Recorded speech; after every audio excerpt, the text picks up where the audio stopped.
Ladies and gentlemen, boys and girls, it is I and I am him, the one and only Steel Rain. And I'm here locked in, tuned in to one of the most amazing, outlandish morning shows that you will probably ever be a part of right here on the Living SplitScreen morning show. Now, look, I have to tell you, I have an uncanny gentleman with me. He's here every week. The magnificent one, the one that they say is the encyclopedia of gaming, even though I just call him the brother from another. My guy, the main man, Pong. So, what's good, man? How you feeling? Look, you just are a beast. You fight through every single problem. Oh, man. You're out here carrying the tower shield, defending us from the technical issue horde. And we are still alive. Sorry, everyone. Welcome to Living SplitScreen episode 21. Things are back on track, and I am ready to rock and roll. Steel. Dude, you know what, man? Yes. We say it all the time, but you know what? Real life tries to bring us down during the week or tries to trip us up, and yet we show up on Saturday mornings ready to get down to business because this is the Living SplitScreen, and I am ready to rock and roll, man. So it's been a good week. It's been a busy week as always, but man, it's good to see your smiling face. And I just can't believe you pushed through, man. Yeah, you man. just pushed through. Some people would have quit. Some people would have thrown their computer around. Somebody would, no, man, you're all business. You get things done. And here we are. Yeah, we'll definitely say that. We'll definitely say that. No, I mean it is facts. I mean, I can't help that, man. I mean, sometimes you just gotta get back in line, man. You know what I mean? I can't hold me back from getting it in on a Saturday morning. With my bro, you know what I'm saying? But with that being said, we just ran into some technical issues for whatever reason, just to let y'all have some insight on what was going on the back end. For some reason, I was just having my PC just decided to randomly crash because it felt like I needed a driver update, even though my drivers are up to date, and now it's not telling me I need a driver update. So it is what it is. PC Master Race, everybody. Then I was having some display issues, and it didn't want to post for. Well, the computer was doing just fine. It just for some reason I couldn't get an image on the screen. Was getting frustrated. Was definitely trying to prevent myself from getting frustrated, and it all overall prevailed. We are here, the most uncanny gentleman on YouTube in the Twitter space. We should host our own Twitter spaces because we are the space. But look, man, I appreciate y'all for being here, tuned in into episode 21 of the Living SplitScreen morning show, where we're gonna give you that live, raw, uncut content in the most authentic, organic, and natural way we can, man. Bring you the energy, bring you the hype, and just keep it going, man. I do want to shout out some people in the chat real quick, since y'all are here every week, and it's just much love to y'all, man. Joe Dunmore, Fastback, East Texas Alex, Geezer Prime.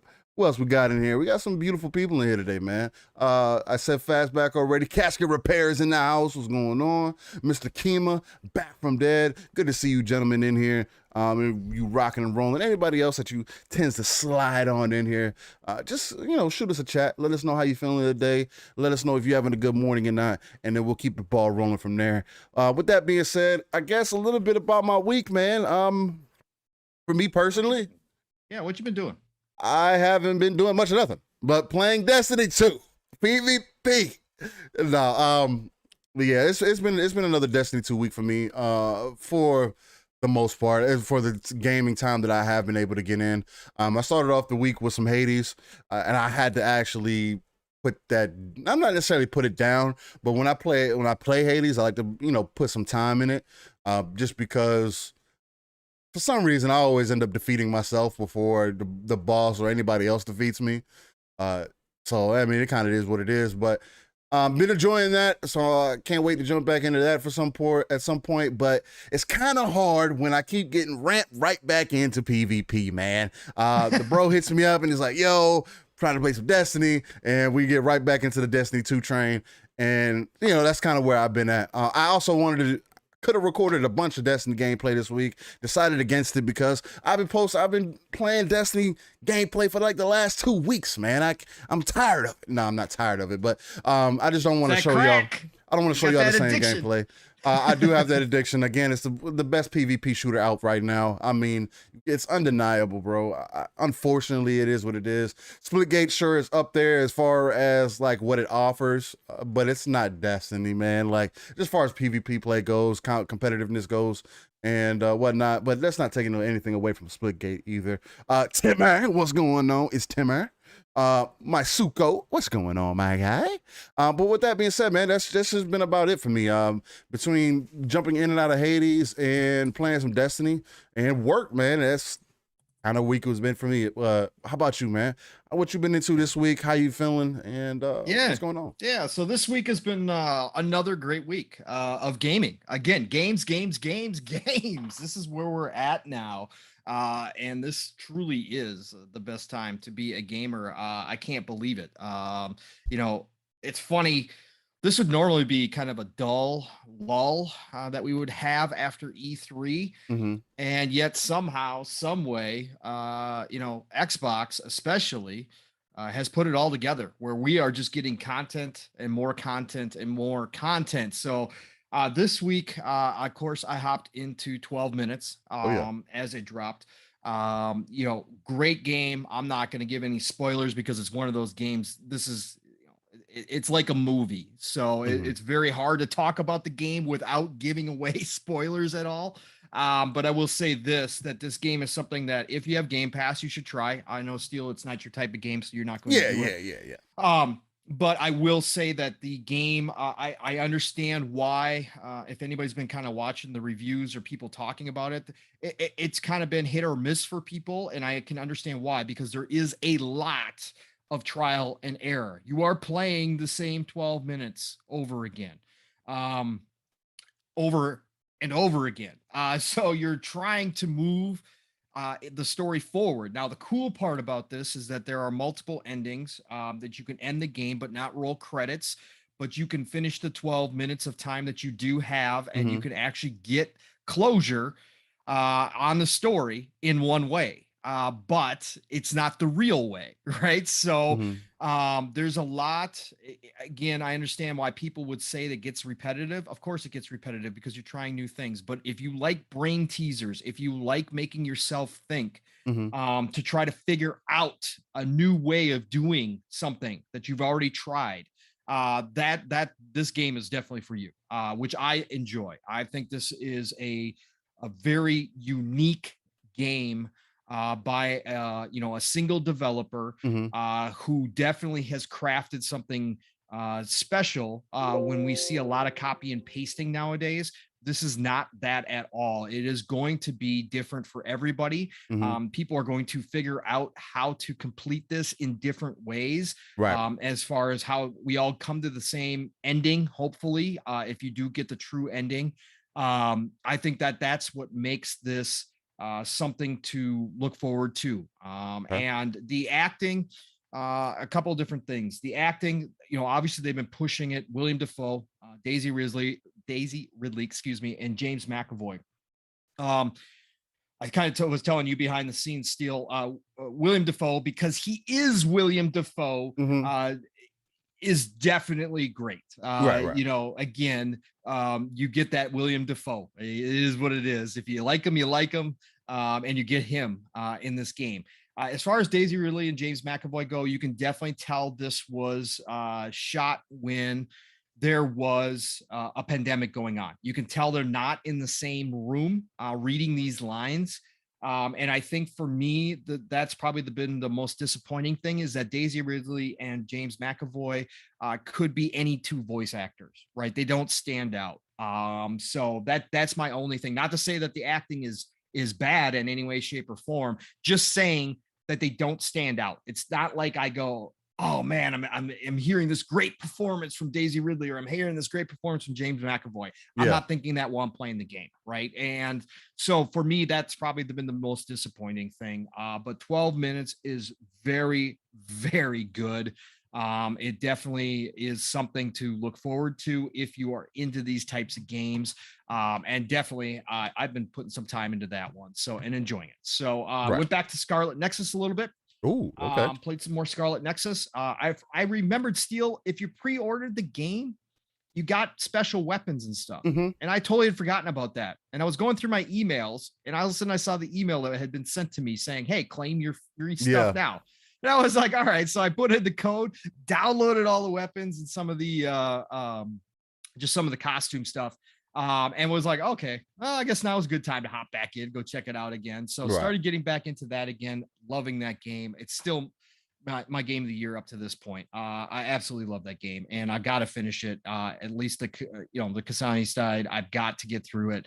Not that not that it's a bear to get through it all, because I love the combat. It's just that we have so many games coming out, and for me, I can't stay focused. I have ADD when it comes to gaming, so I just love to try the latest and greatest. Got back into, let's see, tried some more Art of Rally, really enjoying that game. The more I play it, the more I like it, the more cars I open up. Art of Rally is something different as well. It's a Zen style kind of racing game. Again, you got to fiddle with the controls. You got to kind of play around with it to get the cars to feel, the driving to feel like how you personally are going to play the game. It's customizable that way. And I think that people might be getting frustrated with the game because they aren't adjusting those settings. And again, because right away out the gates, when I first played it, I was like, ooh, this is tough. This is not, cars are not handling the way I wanted to. And then as I adjusted, it got so much better. So loving Art of Rally. And you know what? I've been prepping for Battlefield 2042, and I've been hitting up some Battlefield 4. You've been saying climbing back into the ring of Battlefield 4. It took me a few matches, to say the least, to get back into the game. But now that I'm back into it, Battlefield 4 technical issues aside, is still a fantastic multiplayer. There are tons of people on the servers. I can always find a 64 on 64 game, which is awesome. Or 64 on 64 total, but I can always find 32 on 32. I can always find a game. There's always people playing. There's custom open servers going at all times. People are creating stuff, but the game itself, God, man, there is something special about Battlefield. So I absolutely am enjoying my time back in Battlefield 4 again. Let's see, what else? Done anything else? I'm trying to think. That's pretty much it this week, I think. Trying to think if I hopped into anything else. I'm sure I did. NBA, of course. I mean, of course, you got to get your daily bit of crack in. You and between you and Dealer, man, y'all are like fiends. I know. I've been missing Dealer's invites too, because I've been going to bed earlier, and he's a night owl, or he's an early morning owl, I should say. So, but yeah, no, I definitely get that in too. But no, man, it's been a great week. Like I said, I can't believe how much gaming stuff we've gotten over the past few weeks here, last month, and we still got more coming, which is insane. I had the pleasure of being on with Joe Winter last night, Song of Iron, which is going to be out at the end of the month, man. It's insane right now, and the indie games are just carrying this industry right now. Like, they really are. It is something crazy to watch how many indie games have popped out and how many are coming out that are of high quality. Death's Door. I gotta get back to Death's Door. Oh man, that's one of those. If there's any game that you have to beat that isn't too long, it's definitely Death's Door. Death's Door is definitely one of those. Again, if it wasn't for Death's Door, I know some people are trying to throw some smoke my way a little bit, saying, "Oh, you're playing Hades since it's on Xbox now," and it's like, I mean, I had been talking about Hades for a minute, but the only reason I really jumped into Hades is because of Death's Door. I mean, to be completely honest, and I enjoyed the shit out of Death's Door. rocked the hell out of it, and then it gave me that kind of that bug to be like, okay, well, what's Hades hitting for? And so I, that kind of drove me as far as that goes. So I feel like it's a good space to be in, man. When indies are driving the market versus your first party games. I mean, you hear all the smoke we got with Halo, hear all that smoke you have with Call of Duty, and then you got games like Black Myth Wukong that are trying to show us what games could look like. You know what I mean? So there's just a lot of potential in the era that we're in. By the way, Bang, if you want to sponsor us, shout me out right here, Bang. Where you can get your morning started. Let's go G Fuel. I'll switch over to G Fuel too. Hey, if you're a G Fuel guys, enjoy that. Yeah, let's go. Look. If you need some beard balm or something, holla at me. I've been working on Did you escape from Hades yet? Did you finally get through it or not? I've gotten to the Father multiple times, but I haven't gotten past that. Okay. Yeah, I finally got to him too, but I've been taking a break. I should have said that. I was playing that earlier in the week too. So, but yeah, I've gotten to him multiple times with ease. Yeah. I don't know. It's probably just me not lacking patience or not really trying to understand the game. I'm like, I don't know. I've also have had quite a few runs where it was just like the pickups they were giving me were like, man, you're not helping me for what I'm trying to do. But at the same time, I think it's the way that I'm playing it, because with Death's Door, I had there was a lot more patience, and there was like timing and everything else. Right. And this has the same thing, but I find myself like being in the enemy's faces, because I always get the, every time that it pops up, I get the ability that you can get 2 health back per every time that you do an attack or whatever. Oh, okay. But you have to take half health. Yeah. So I've been doing that, and I've been going crazy, and that's been getting me to the Father every time. But then when I get to the pops, it's like, okay, now he has like attacks, and he's just fucking ridiculous, doing the most and everything else. And it's like I don't take the time I try to fight him like I've fought everything else up to that point, and it hasn't worked. You know what I mean? Like right. But it's one of those games too, man. So it's like, I know some people have had, with ease escaping, and some people have had a good luck of the draw. I just feel like I haven't had that great of a luck of the draw. I also meant to get some gameplay of that, because I mean, I've been killing it, but it's just like, man, it's always that last boss. But other than that, man, it's a good time. I've been highly enjoying it. But other than that, yeah, man. So with that being said, we definitely got some interesting things to talk about this week. Again, with the whole Halo drama, we definitely want to talk about that for a bit. Sure. Yeah, the end of the week here kind of supplied us with a bunch of news. So. Yeah, it was looking slow again, and all of a sudden, a little bit. I mean, we were going to turn this into a 3-hour podcast regardless, but but we got some Halo, got some more Halo to talk about, which is always good, something good to talk about. We got the Call of Duty Vanguard to talk about. They got some interesting things. Surprisingly, they seem like they're going to have a fully complete game versus some of our favorites. And then also again with Black Myth Wukong, man, just showing us kind of the potential of the direction we can kind of go with gaming. So it's going to be I think it's going to be an interesting episode for us, Mr. Pong. But other than that, man, I guess we could just go ahead and start it off early. Let's tell the people about the upcoming games, man. What we got coming out, what we got releasing. We got another nice week of games. You got to let the people know, because nobody else lets them know, man. Nobody else. So again, for anybody who does not know or who is listening to us for the first time, we do run through the upcoming week of video games, and we've kind of settled in on Game Informers /2021, GameInformer.com /2021 as our resource. Again, until I find something that's better, I'm going to continue to use this. I do keep trying to hunt down something. I wish somebody would come out with a continuously updated list. I know how hard that would be these days, because there is so much coming out at all times and things are changing. But for right now, we are using this list. So we've got the week of, well, we're going to start obviously the 23rd of August, and that is going to run through the 27th. So let's get down to it here. Let's see, we're going to start off the week with something I have been absolutely looking forward to. I have it pre-ordered. Still got to contact Xbox support because I didn't get my credit for the summer spotlight contest. Oh, wow. Okay. That's one thing they need to fix.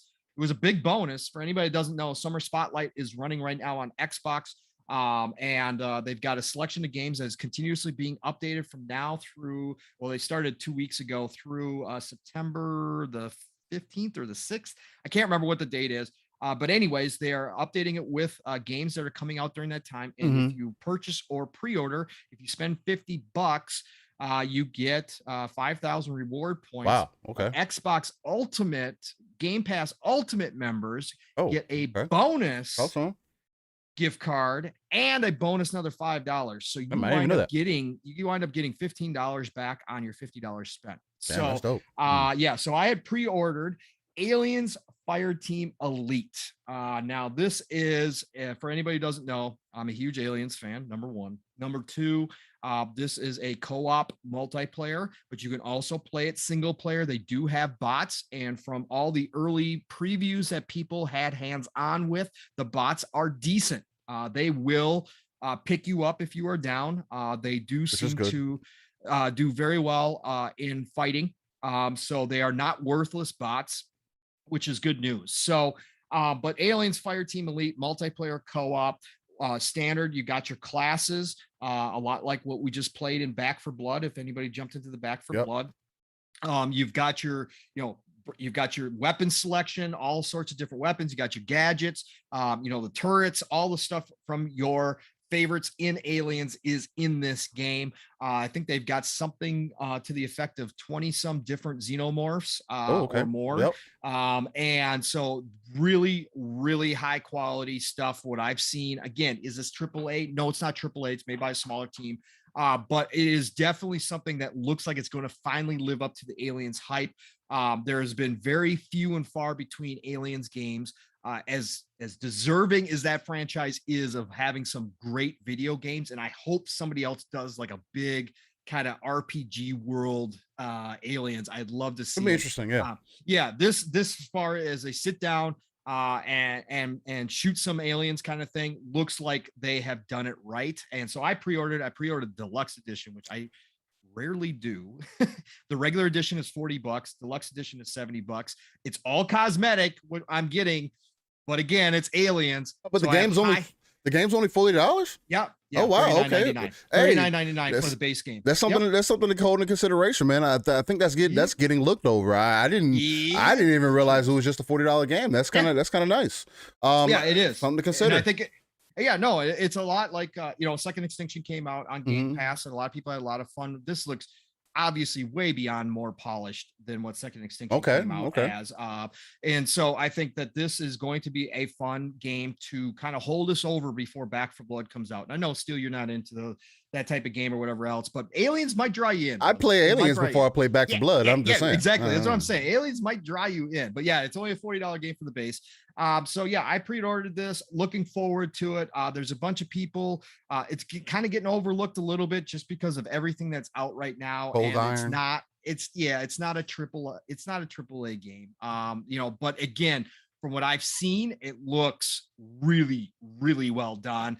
They've got all the sounds from the movies, of course. They've got all your favorite xenomorphs are included in this. They've got settings from all the movies. It does have a complete storyline. It is a campaign. So you do play through a campaign. It's set, I think, can't remember what it is, 30 years after Aliens or something like that. Oh, wow. Okay. So there is a whole backstory to it. So yeah, Aliens Fireteam Elite. If you guys are looking to scratch that itch, it's only up to 3-player multiplayer. God, we hate that too. And something else to consider too, though, is this looks like for Cold Iron Studios, this is their first game ever. I think they might have worked on some mobile stuff previously. And it might have been, but from what I'm seeing so far, that's all they're showing, at least for their history so far. What I can see. And I'm not doing like a super deep research or anything like that. I was just kind of offhand. Yeah. I just was interested, and just in case anybody else is interested. I mean, anytime like a franchise like this comes back around, you want to see who's doing this and or do they have the potential to do it right. And like you were saying, I mean, it definitely looks like they have the potential to. And then, I mean, this being the August first game. August 24th, geezer. So Tuesday. it will be out. So yeah, check this one out. Check the videos. A lot of people got hands-on previews too. Hey. So it's not like we're going into this blind. There's a lot of different media outlets and different personalities that actually have previews already out there for you to watch and see if it's something that you're interested in. So you're not going into this blind at all. Yeah, no, so, that's a fact. It's also Unreal Engine 4 for those who are interested in that. So you know you're dealing with a good engine also. They can't go too far wrong. So at least when you got devs like the Coalition who definitely do Horde right, or Gears of War just itself who does that Horde mode right, where every other game basically rips off of as far as like a horde kind of mode or zombie kind of mode. It's a similar type of setup. Who else can better do it than you doing it in the Unreal Engine? So I'm definitely excited for that. So interesting. Absolutely. So yeah, let's see what we got next. Oh, we've got OA or HOA. I'm trying to. What you call me? It's actually okay. It's actually Hoa. Okay. Hoa? Okay. Hoa. HOA for anybody who is interested. Now look, a lot of these games slip past me because again, I'm a console only player, but I don't do Nintendo. I don't do PC, obviously.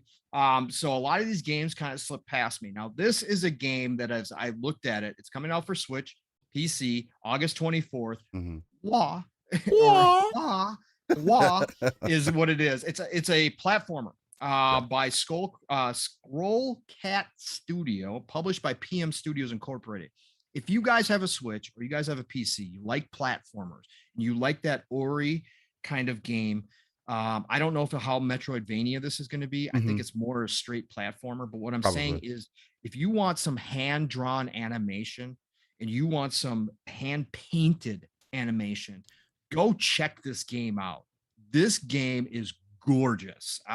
This is one of those games that even though I'm not a platformer, if I had a Switch or I had a PC that could play it, I'd probably check it out. It'll give you some just because, just because of the actual graphics themselves and the music that's involved in this.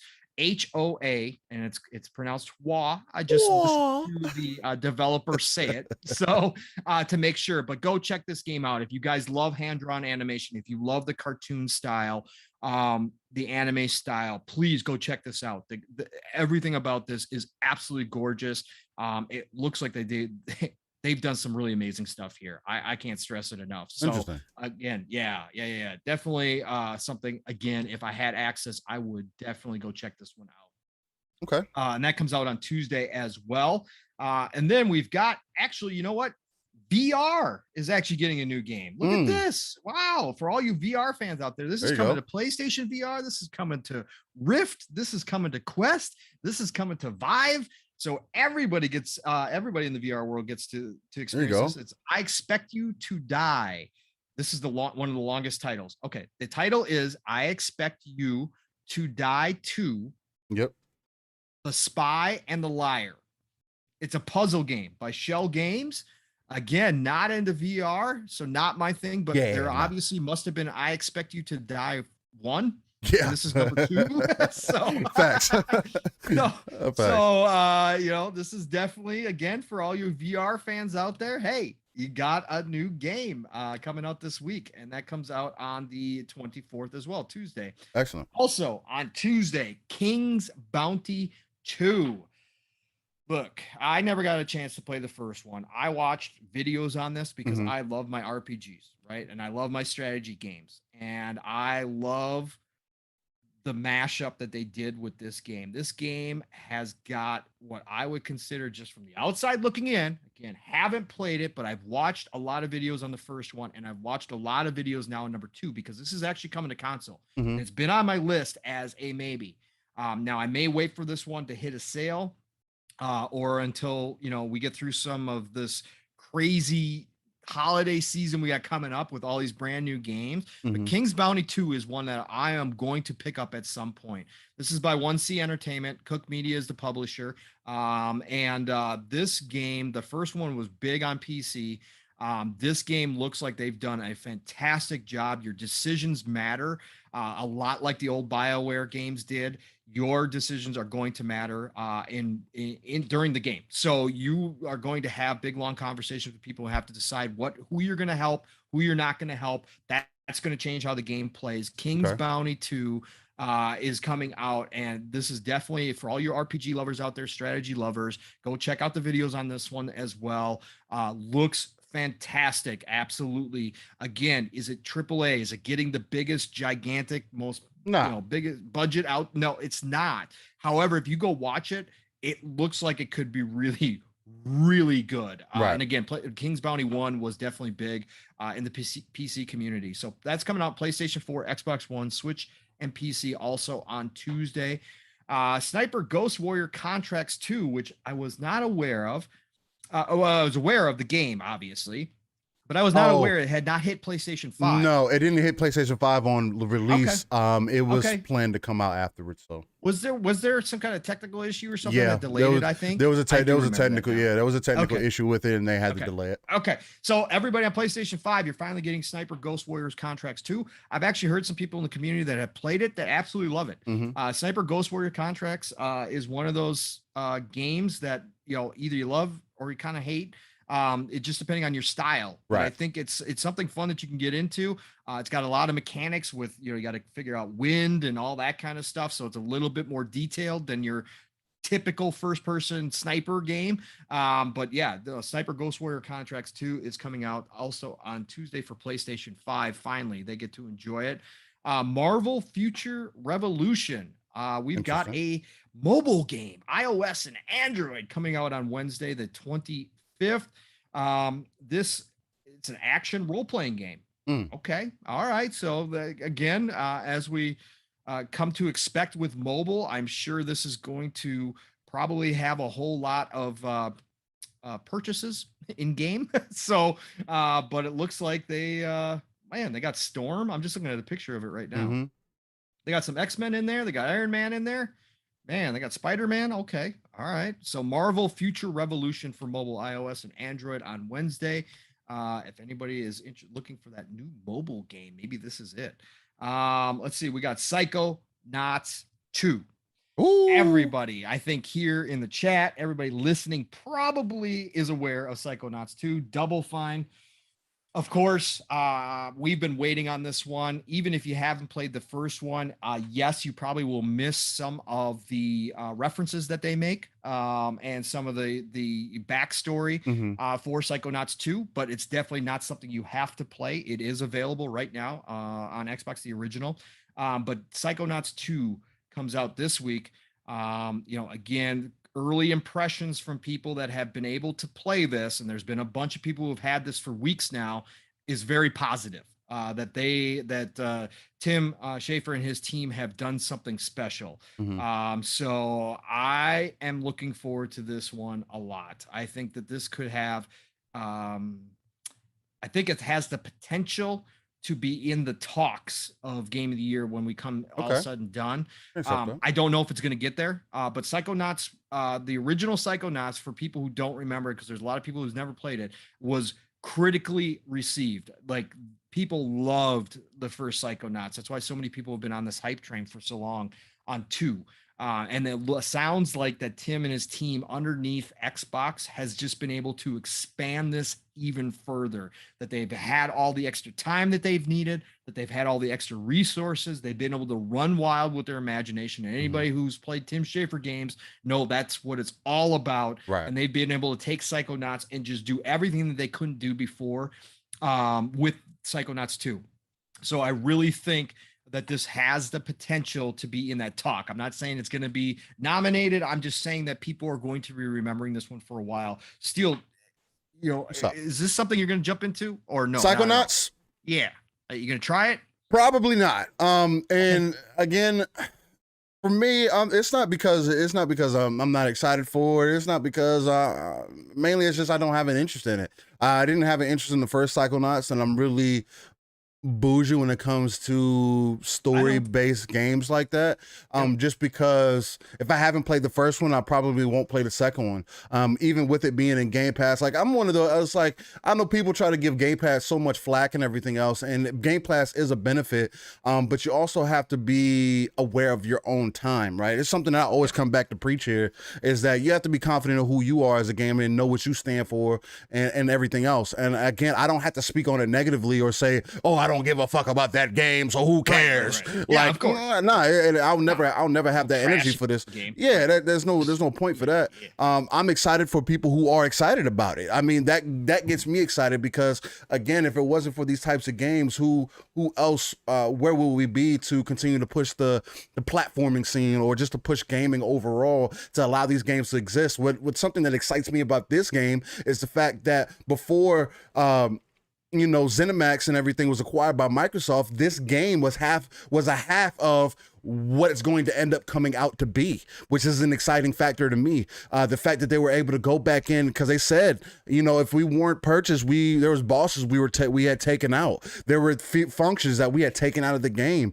just so that we could try to work on getting this game out. And because we were purchased, we were able to go back in and add the things that we wanted in the game, which is an exciting thing for me because now people are going to get the full experience. And again, I'm still, as someone who is not necessarily, I'm not interested in Ratchet and Clank either, but as someone who has also stated that I think Psychonauts 2 is kind of like Xbox's Ratchet and Clank, and I think it will prove to be such, just because Psychonauts 2 is a platformer, Ratchet and Clank is a platformer. Are they on the same level graphically, whatever else the case might be? No, but they're also two different art designs, right?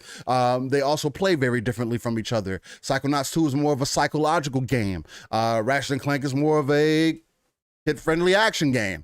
You know what I mean? So it's like two different aspects, but people ask for more family-friendly, kid-friendly games, and I feel like Psychonauts 2 has the potential to be that, to reach a bigger audience, to demonstrate something to people that maybe felt like something was missing, right? We're always looking for that space. Phil Spencer talks about it all the time, where he feels like there's not enough family-oriented or kid-friendly games, and this could be one of those, right? Just a game that pulls attention in from multiple different directions and allows people to get invested, especially with Game Pass. You have another game in there that could be a stunner hit. I could definitely see this game being a 9 in Metacritic, but again, I'm also of those lines who's to say meta who. I don't care about those things, but yeah, just because I don't have personal interest in it doesn't mean that I'm not hyped for everybody else who does have interest in it. Because I mean, it looks like it has a lot of potential, man, and it looks like it could be an exciting time. Again, I hope it turns out to be everything that not only Tim Schafer wants it to be, but that the people that are fans of the Psychonaut series or the Psychonaut game to be excited for. So. Yeah, no, I agree with you wholeheartedly right there. So looking forward to this. For anybody who doesn't know, it's not just Xbox. It is also coming out on PlayStation. Yes. So you will not miss out. It is also coming out on Switch as well, I believe, right? Switch, I think so. No, it is not coming out on Switch. It's coming out on PC, though. So PC, PlayStation, Xbox are going to see Psychonauts 2, even though it is obviously heavily associated with Xbox now, because Double Fine is now a part of Xbox. So that's how that works. But yeah, I'm looking forward to this. Another fantastic game dropping into Game Pass. I can't believe it. August 25th. So everybody be ready for Psychonauts 2. Thanks. So then we've got Proto Corgi coming out to the Switch and PC. This is the game I'm excited for. This is actually for everybody. Okay, so everybody, I'm assuming, knows what a corgi is, the dog. This is literally the dog. It's a 16-bit side-scrolling shoot 'em up. So perfect. And you play as a corgi, and perfect. You've got weapons and you got bark attacks. So yes, everything I could want. Anybody looking forward to this? More power to you. Love you, and thanks, good luck. Proto Corgi, Switch and PC, August 26th. And then Switch is actually getting Spelunky 1 and 2. Spelunky is a fun game. I think most people have heard of Spelunky. Definitely a big game. I forget the creator's name offhand, but anyways, developers Blitworks, publishers Mossmouth, but Splunky 1 and 2 coming to Switch. And that is going to be August 26th. So you Switch people out there, it is a perfect game for mobile. I will definitely say that. You couldn't have asked for a better game for that style. So go check out Splunky 1 and 2. Baldo the ball. Are we No, you're right. past? No, we are not. Yeah, No, we're Baldo still. the Guardian Owls. They're coming out for PlayStation, Xbox, Switch, PC, and Apple iOS devices. That is on the 27th. Mm-hmm. Baldo Guardian of Owls, another adventure from Nap's team. This looks like another kind of anime style game here.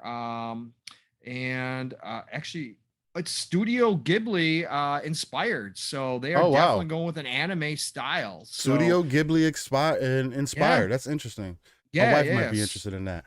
no doubt. It looks kind of like a It's a game though.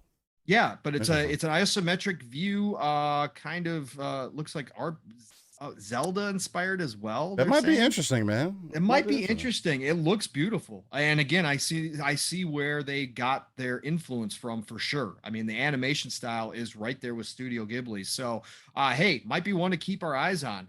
Definitely looks like something I might even want to check out later on. So, again, this is why we do this, because you never know what you're going to find out there still Exactly, right now. exactly. There's so many people making freaking games these days. The games are coming out of the blue that you haven't heard of, that you take a look at and are like, hey, you know what?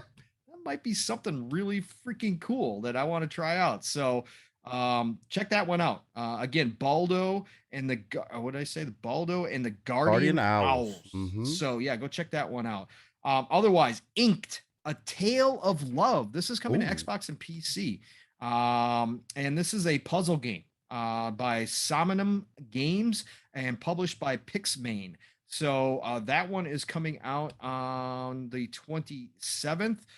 This is a hand-drawn style game. I did not think this one was coming out. This was just shown. Was this shown at the ID at Xbox? I think it was. Inked. I think so. ID at think Xbox. so. I think the last show that they had, this one was shown. I'm pretty sure this was shown there. So guys, go check this out. Samurai game puzzler. Okay, so but you kind of play like this little samurai guy, but the artwork looks like somebody took a pen and drew it out. So Oh, it's wow. got that. It's straight up like looks like it's on paper and they drew it out, but you got to move blocks around and you got to find out how to get to the next level. Definitely a puzzler through and through. Okay. But go look at this one because man, I love the style. I love when we get those games where it looks like somebody just drew it on a piece of paper and then they made a game out of it. Yeah. And this is that through and through. So Inked is coming out this week as well. I did not know it was coming out so soon. Like I said, I just remember seeing the trailer at ID at Xbox, that last show. I can't believe it. Okay, well that's cool, man. Hopefully this is true and correct. So, anyways, it has been out before on mobile Okay. too, by the way, iOS and Android back in February. So it's definitely one to look forward to. No More Heroes 3 is finally coming. Unfortunately, this is one of those Switch only games. I love No More Heroes back in the day. Was sad to see it get signed as exclusive to Nintendo. So again, Grasshopper, one of those classic developers from back, especially the 360 days. Grasshopper was well known. No More Heroes hit the scene, hit it hard. It was different. And it was something that came out of nowhere at one point. So No More Heroes 3 is finally dropping for Switch. So congratulations, all you Switch owners out there. You get to enjoy a game I would love to enjoy, but unfortunately we don't. So, but that is the final game on this week in what's coming out in gaming. Ooh. So Steel, where are we going to go? brother. We had some news drop. Where are we going to go from here? Where are we going to go from here? Well, I got some interesting things that I think we could go. First, I do want to holler at the chat a little bit, but again, I do also want to just address us doing the upcoming games, man. Again, we do these things for exactly the reason why Pong brought up that if we don't bring attention to them, who will? Nobody else is bringing attention to the upcoming games, man. And like already we've seen a couple games that we were like, oh man, I didn't even know that was coming out. So I might have to look into that. So it's kind of one of those things to where we definitely want to draw as much attention to gaming overall in the overall space. It's about the bigger picture, right? At least for me, that's how I personally feel. I know Pong feels the same way. And, we can all have an opinion and all can have a conversation. But, I feel like we definitely try to do things that are different from everybody else. Again, of course, we're going to talk about things that we're doing, things that we're playing, especially recently. And we're also going to give our opinions on different topics or whatever the case might be. But we also love doing the whole upcoming game segment and the entire with this day in gaming segment, because it's all about seeing where understanding where you come from and then also seeing what the future has in store. So again, that's the biggest reasons, and I want to just continuously reiterate that, because it is something different that we do from completely different from anyone else, and I really hold that to my heart. But with that being said, let's outlet the chat for a little bit, man. We have some beautiful people that jumped in here. Rescue Squad Culp, what's going on? ATL is in here. Geezer Prime is still locked and loaded. Mike Suko, he's still in here. Who else we got? We got Dreadpool, Breaking Bread with Dread. Y'all tune into that. Amazing guy right there. Florida, my other Florida brother. Who else we got? Infinite, what's going on, man? Who else we got? We got General C. He has some strong opinions. I love the energy that the General C has. Definitely check out his content. He's an amazing dude. Rick Payne, what's going on? Fastback, he looked like he was still in here. HTK 360, what's going on? Brother Chris. Johnny No Life, what's going on, man? Good to see you in here. If you're still locked and loaded, I saw Fatboy Horror 2 back from the dead. Of course, he has to get in here and say what is going on. And he also says, still in Pong Soul. Next game I'm looking forward to is the new season of Destiny 2 that starts Tuesday. And back, I'm right there with you, man. As I've been getting back into Destiny with myself because of the Brody. I'm on that line of being highly intrigued of what they might bring into this next season. They're supposed to be changing a lot of things as far as like the overall mechanics, as far as like gameplay and whatnot. Like I know they're trying to slow the sliding down. There's a lot of things that they're trying to adjust within the game that is going to be very different from any other update that they've done in the past per se. They're trying to change some mechanics within the game to kind of balance the game out a little more. Maybe slow it down for people who use shotguns and pistols and things like that, just to kind of balance the game out. And it could be a very strong thing. Again, I'm a PvP focused dude, so it's going to be interesting to see what they bring there. I saw a bunch of the story leak too again, huh? Oh, probably. At this point with Destiny, man, the stories are so convoluted. I mean, yeah, if you've been keeping up with it, shout out to you, much love. And you could tell me in the background one day, but without watching a video breakdown of whatever the story is.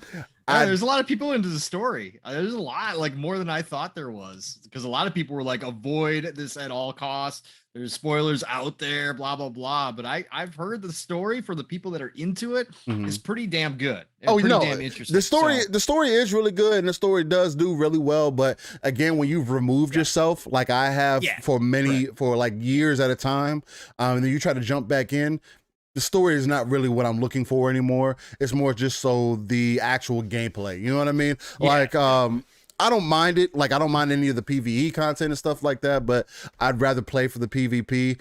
And after Destiny 1 and then like the beginning of Destiny 2, like after a certain part, it was just like, yeah. So I was just watching at some other points to get that breakdown.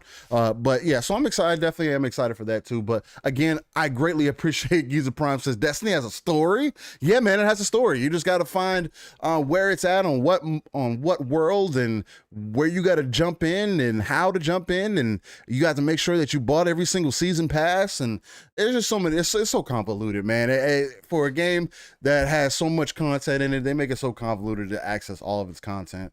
But It is what it is. Other than that, I wanted to shout out everybody in the chat. Much love to y'all. Y'all come here week by week and just show us the love and appreciation while we get in here and keep it live, raw, and uncut with y'all, like we always do on a week by week basis. We're on episode 21, and if you're still here, hit that like button, share it out, tell your mama about it, tell your daddy about it, tell your girlfriend, boyfriend, whoever you're into, tell them about it, and then share it with their close circle so we can get Living Split Screen out there. Because again, I don't see anybody else bringing that energy and that authenticity, that organic nature that me and my brody Pong so bring y'all. But with that being said, we have to get into the smoke early because we're probably going to spend the most amount of time on this topic. Just kind of deep dive in it. I know you guys talked about it a little bit last night, and I know some other people have talked about it. We've even had some Twitter spaces start up in conversation, and people start whole threads about this specific topic, man. And again, this is another one of those topics that could be said, hey, let's keep that same energy. But it also there's a lot of ups and downs with it, right? A lot of expectation, a lot of emotion in it. And that is going to be the entire story with what is going on with Halo Infinite. So just to kind of give you guys a little bit of a backstory, just because I do want to, give you guys some solid content. I'm pulling a little bit of the interview from Polygon that's going over it. That basically gives you this breakdown in a YouTube video that 343 made, where Joseph Stanton came out and said, look, man, unfortunately, as we focus the team for shutdown and really focus on a quality experience for launch, we made the really tough decision to delay shipping campaign co-op for launch, Stanton said. And we also made the tough call to delay shipping Forge past launch as well. Now, Polygon states that 343 announced 1 year ago that Halo Infinite would miss its original 2020 launch window, delaying the game to 2021. It still has no firm release date, and on Friday, 343 said that the co-op campaign mode would release as soon as Season 2 of Halo Infinite's post-launch content, and that the Forge mode would be part of Season 3. Stanton also said, these modes were delayed in order to ensure the quality of the base game. Our number one priority is making sure that whatever we ship, whenever we ship it, it meets the right quality bar across all platforms. And when we looked at these two experiences, campaign co-op and Forge, we made the determination they're just not ready. And as a studio, we don't want to ship things if they are not ready. Polygon also goes on to say cooperative play has been part of the Halo franchise since the beginning. Forge mode, which also allows players to build their own multiplayer levels and game modes and share them online, was introduced with Halo 3 in 2007. So, with that being said, and a little bit of background being given right there, Pong, I know you had some strong opinions last night. You also come from the perspective of being a casual Halo fan. So before I get into my spiel, I want you to really dive into this and give your full opinion on how you feel about this, what you're thinking, how does it kind of have you looking at it now? And is this as big as a deal as people are making it to seem? Talk to me, man. Talk to the people. How you feeling about this, man? All right. So this is a big topic. This is something that goes kind of with the territory whenever Halo comes up, just because Halo, again, not only being Xbox's main franchise, you could say, the one that started everything, but it also altered the game industry as a whole. Halo is one of those pillars of the gaming history. So this is a huge topic, and there's people that are extremely passionate about Halo, obviously, for a good reason. So this always will divide people when something like this comes up. So Good News Friday, no, actually, Bad News Friday is what they call it. Whenever you're going to do a news drop that you don't want to have dominate the weekly cycle, you drop it on a Friday. And that's what they did yesterday. And I think that's going to be followed up with a Good News Tuesday coming up this week at Gamescom. And I think that's probably why they chose this time to do it, because they're going to go ahead and kind of wash the bad taste out of everybody's mouth on Tuesday by giving us a release date for Halo. Yeah. So I think that's what's going to happen here. But let's talk about this. So look, number one, Mm-hmm. you don't delay this game again. Okay. I know the conversation's been going on whether or not No. you delay it. No. 3-bit, another brother from another former professional Halo player who has lived and died by Halo a lot. It's his favorite franchise all time. He's under the he believes that it should be delayed, that he doesn't want the game to come out until it's a complete experience. So, Right. just kind of give you perspective that there's people out there who absolutely love Halo that do believe this should be delayed because of this. I don't think so. You don't delay this. No. You launch. Okay, it's Too been late for that. delayed. Yeah, they took their hit last year and decided to wait a year, give the team time to get it to a state where we are at now. And I'm glad they did, because I can't imagine, Steel, if they tried to push it out the door last year. That is a conversation. Let's say they didn't separate multiplayer. Let's say they didn't do that whole, which Phil admitted they had conversations about just launching the multiplayer. There's no way. No way. I can't imagine what the single player was, the shape it was in. I can't believe they showed it last year now, even more so. Yeah. Like, I can't believe who thought that was a good idea I agree with in that. any way, shape, or form. I agree with that. To show it. But again, not having the co-op for me is a disappointment, because now that Halo has gone to this more open world hub style kind of deal that they've talked about. Okay. And again, we all have impressions when a developer says it's going to be open world, when a developer says, look, you can drive anywhere or you can explore anywhere, right? We're all going to have these impressions about the game. So I'm just going off of those impressions, right? That this is now an open world style type of Halo. It's no longer, again, Halo's always been kind of free flowing a little bit, but it's been pretty focused on the campaign side of things, what you're doing, where you're going, your next objectives, blah, blah, blah. For me, when you go to this open world style, co-op becomes even more important. Co-op has always been, well, not always, because it hasn't always been there, but co-op to Halo has been a big part of the game. There's been a lot of people in the community that have actually found that they enjoy the campaign in co-op much more than they do single player.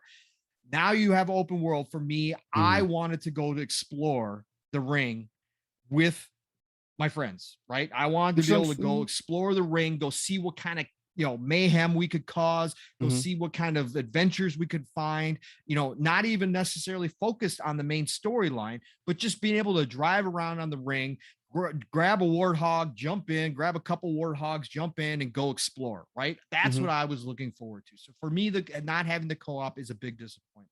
It's a miss. It is an L, if you want to call it that, 4-3-4-3 from my perspective. Now, is it a killer? No, it's not. We saw, like you alluded to, Steel, we saw some spaces go up yesterday calling Halo Infinite dead on arrival. Okay, look, clown show, the circus, look, go away. They're always that's ridiculous. The multiplayer is going to carry Halo like it always has. The campaign is a huge portion of it. But what we got to experience in the technical test from the multiplayer shows that all signs are pointing to that is going to be dominant. Okay. That is going to be a special experience. Now the campaign needs to hit. Okay. The campaign story now is even more important to 343 than it may have been before, because you can sometimes, again, I'm going by what they've stated as far as the open world style, the hub world style goes. Sometimes you can get away with some missteps in the campaign if you're giving everybody that really fun open world co-op experience. People kind of forget if the main story doesn't hit. Well, guess what? Now the main story has to hit, has to on all notes, because everybody's going to be playing it solo. You force it. Everybody's going to be locked into solo gameplay for the first at least 3 months. Again, they said season 2. So, a lot of people are saying, well, we're going to have it by, February. Well, that might not be the case. That's best case scenario. It could be towards the end of season 2 before we see co-op. So then you're talking almost 6 months in, right? So again, we're going best case scenario here. So I think this was a big L for 343 from the standpoint that this should have been included with the game on release. It's not. I think this goes back to leadership. I said this last night. Again, I know a lot of people in the community hate when we talk about companies and talk about, what they should do. But I love playing armchair CEO. And for me, when you've got a franchise as big as Halo, this starts at the top. This starts with Phil. Mm-hmm. Decisions have been made throughout the course of the past 6 years when it comes to 343 that have directly led to this moment. Now, the pandemic is its own thing, and I understand that. I get that. That's why they got an extra year out of this deal, right? And people didn't necessarily freak out. They weren't happy because it should have been there for the series console launch.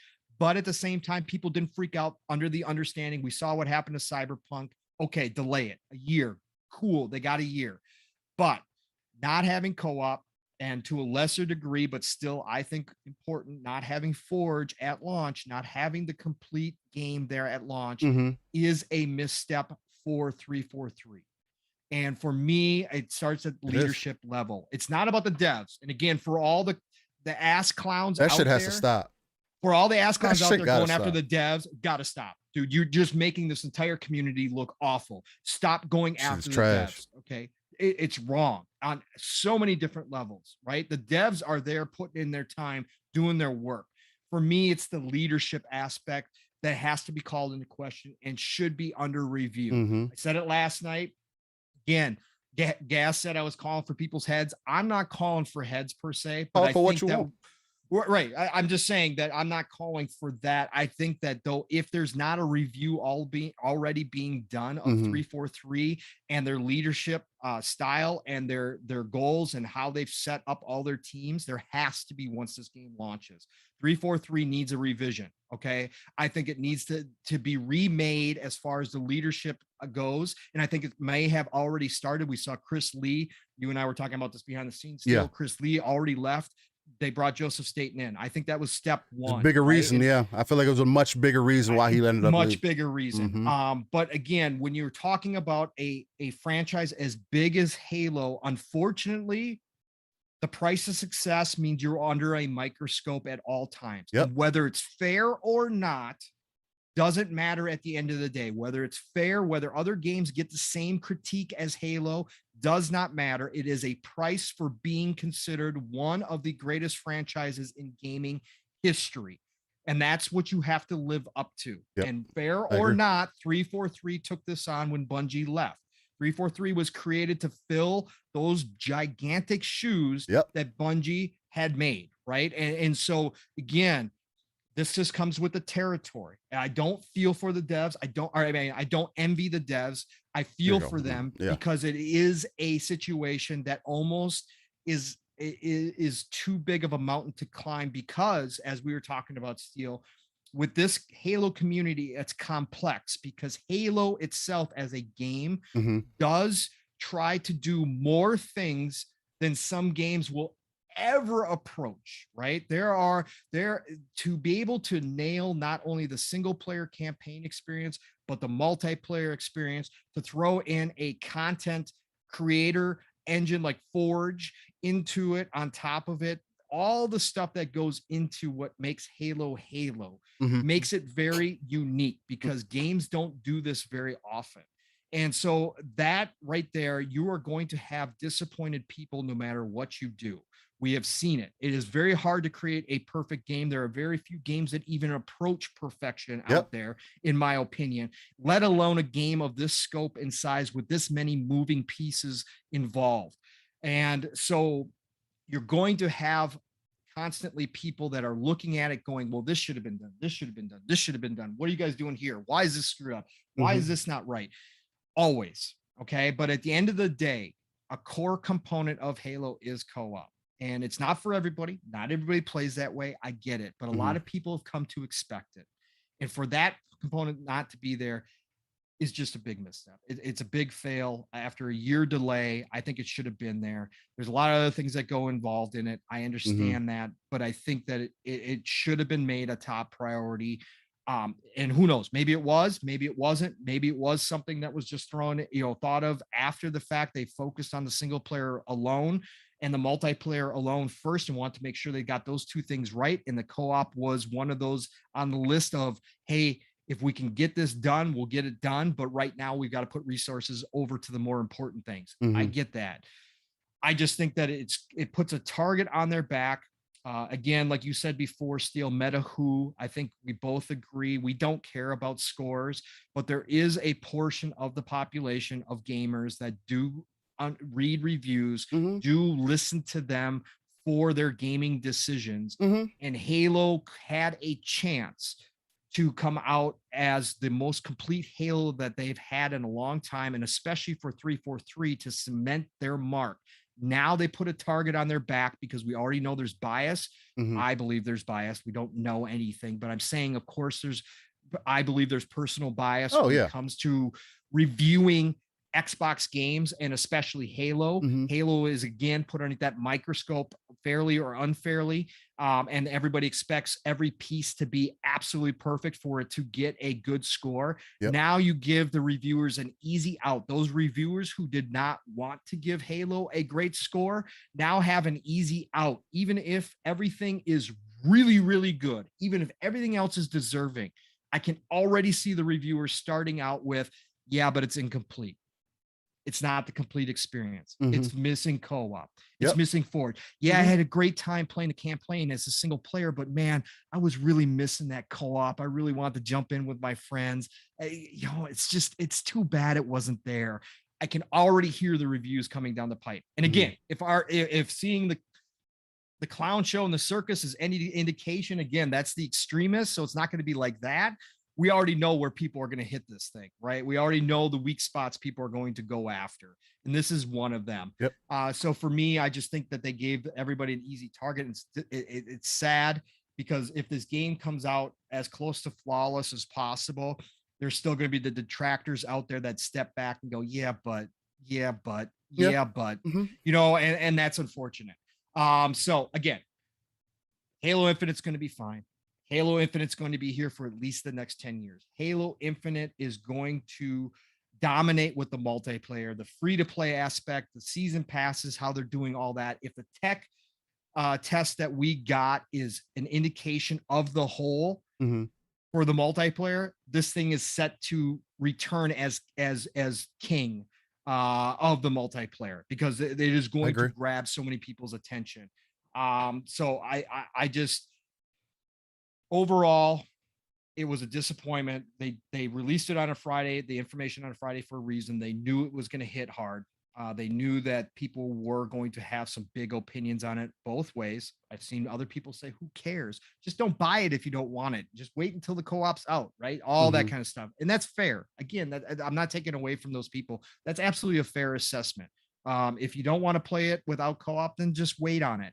Again, it's a little different when you're talking about a Halo game, when you're talking about something that people have been waiting on expectantly for 6 years now and have been absolutely dying to get their hands on. To tell them to wait longer because a portion that they really look forward to isn't there is a tough pill to swallow at any point, but with Halo even more so. So that's where I stand, Steel. I know you got some big opinions. I haven't gotten to hear your opinions, so get down to it, brother. You are a giant Halo fan, especially the multiplayer. You are all about this. So tell me from your point of view where you stand and what you think. All right, so let's keep things interesting. I saw some people say some interesting things within the chat, so I definitely want to bring those up because I love to involve the chat, man. 1 hour, one decision. Shout out to you, man. He was saying some interesting things.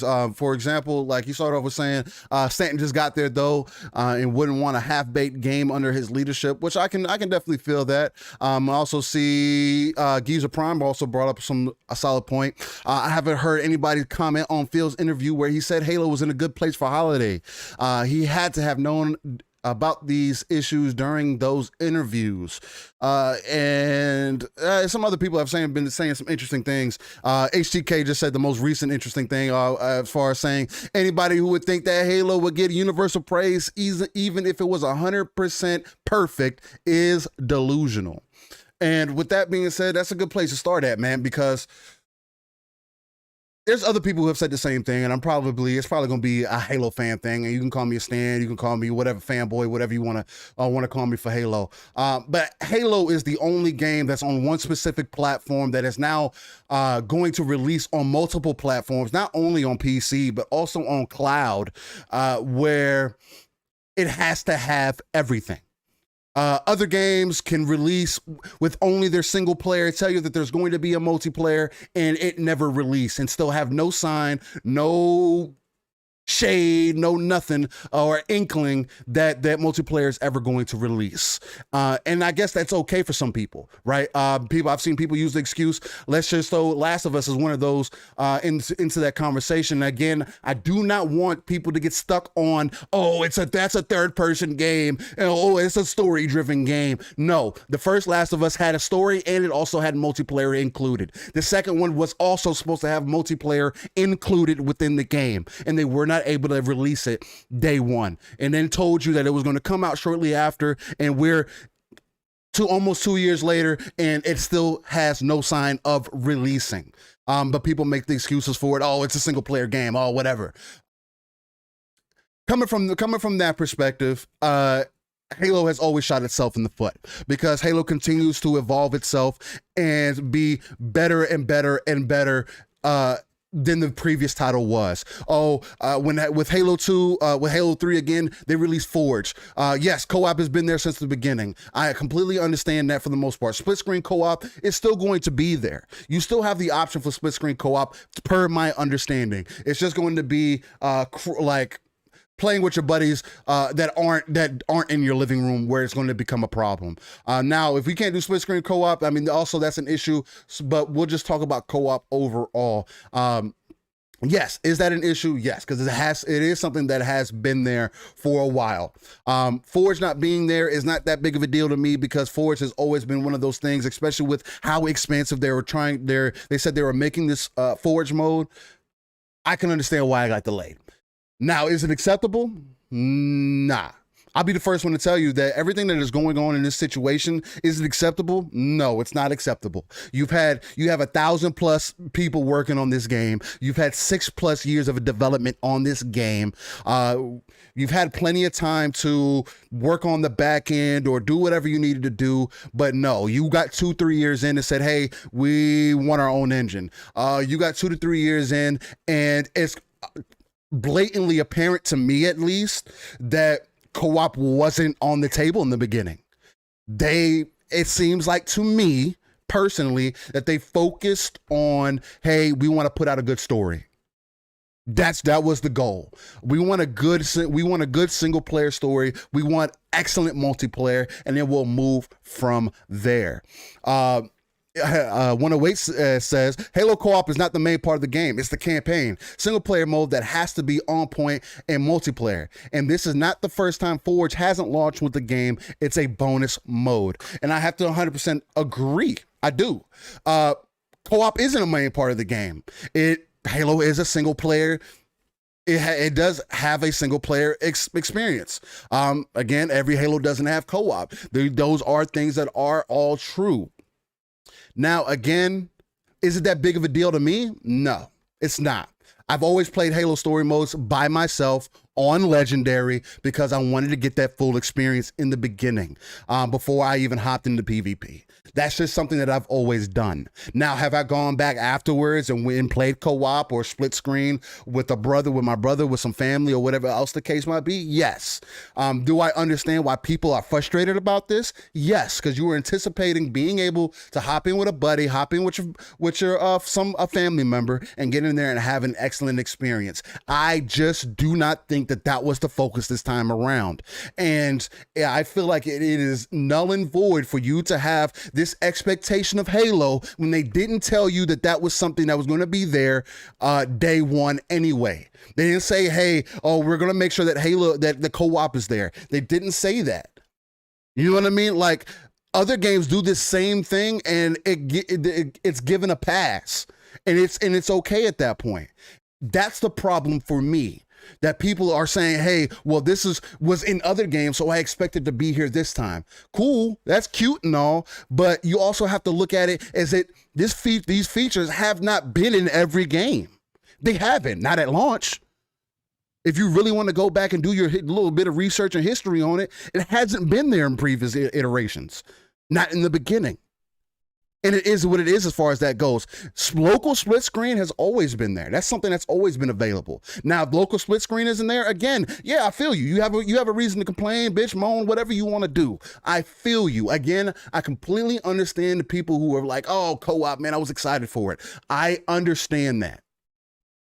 But again, if there's anything that I will be selfish about, is my overall experience and what I'm excited for, what I was looking for. But I can also call out the mishaps when they happen. This is a mishap. It shouldn't have been this way. But for people to also come on and say, oh, delay the game, you obviously have no clue of what the hell you are talking about. That's what gets me riled up, because you obviously haven't been paying attention. This is now in a point where it can no longer be pushed back. Another part of this is just like people forget that we're still going through a pandemic. These people are still working from home, trying to figure out ways to get this thing done in the most efficient way possible while still dealing with all the bullshit that is going on within the world personally. And people have the nerve to sit here and attack devs that do not have a direct effect on whether this game releases or not. At the end of the day, it is up to Xbox. It is up to not the producers. It's up to the actual publisher, which is Xbox, to decide whatever they're going to do with this game. And they've already pushed it back a year. Yes, can we have the conversation of, oh, what would this have been last year? Sure, we can talk about that all day, but we're still throwing out a lot of what ifs. Now, could the rumors now be true that, oh, it was looking like it was going to be separated? Yeah, the multiplayer would have came first and that single player would have came after. That's a guarantee at this point. That is like almost 90% sure of that. That's exactly what would have happened, because obviously the multiplayer was in a way better condition. I don't know if it has anything compared to what it is right now, but obviously the multiplayer was in a much better condition than the single player was. That is just blatantly obvious. But we're still talking about ifs and ands and whatever else the case might be. There's nothing for sure that we can necessarily say is for certain. You know what I mean? 108 also says, people complain about Halo 5 not having split screen multiplayer. Let's not forget that times have changed. The campaign is the biggest thing to look at. Halo 5 multiplayer was the most successful Halo. Again, and just like Staten said in that statement, they went in, looked at the game in total, and said, what can we do, because some things are just off.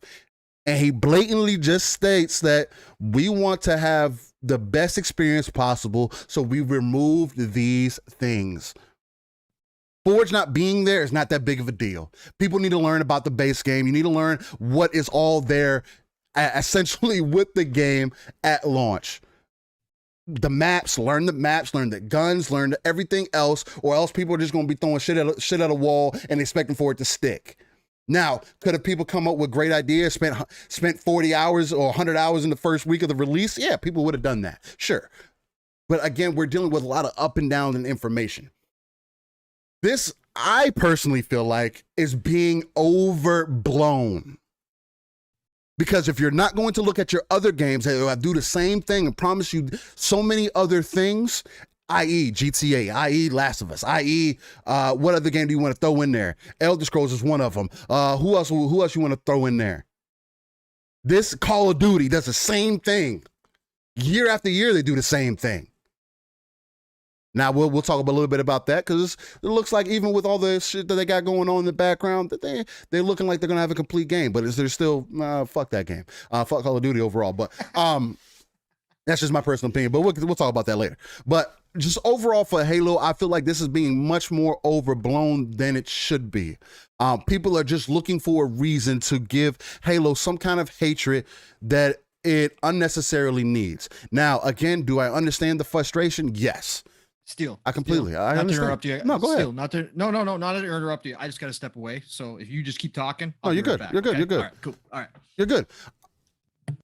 I'm I'm frustrated by the fact that people are taking this as more, and again, they have every right to, man. I mean, Xbox just seems every time they take that step forward, they always take those few steps back. And this is one of those moves that is a few steps back overall in the long run of the play. Now, if we turn around and get a release date and it's October, end of October, November, and everything plays out, then great. But again, I feel like the bigger picture was, it's the 20-year anniversary of Xbox, 20 years of Xbox being, Halo being a thing. We want to make sure that we get it out to the people. We have a solid single player experience. At least they obviously feel like, and we feel like we have a solid multiplayer experience, and they want to release those as a complete package as they could possibly can.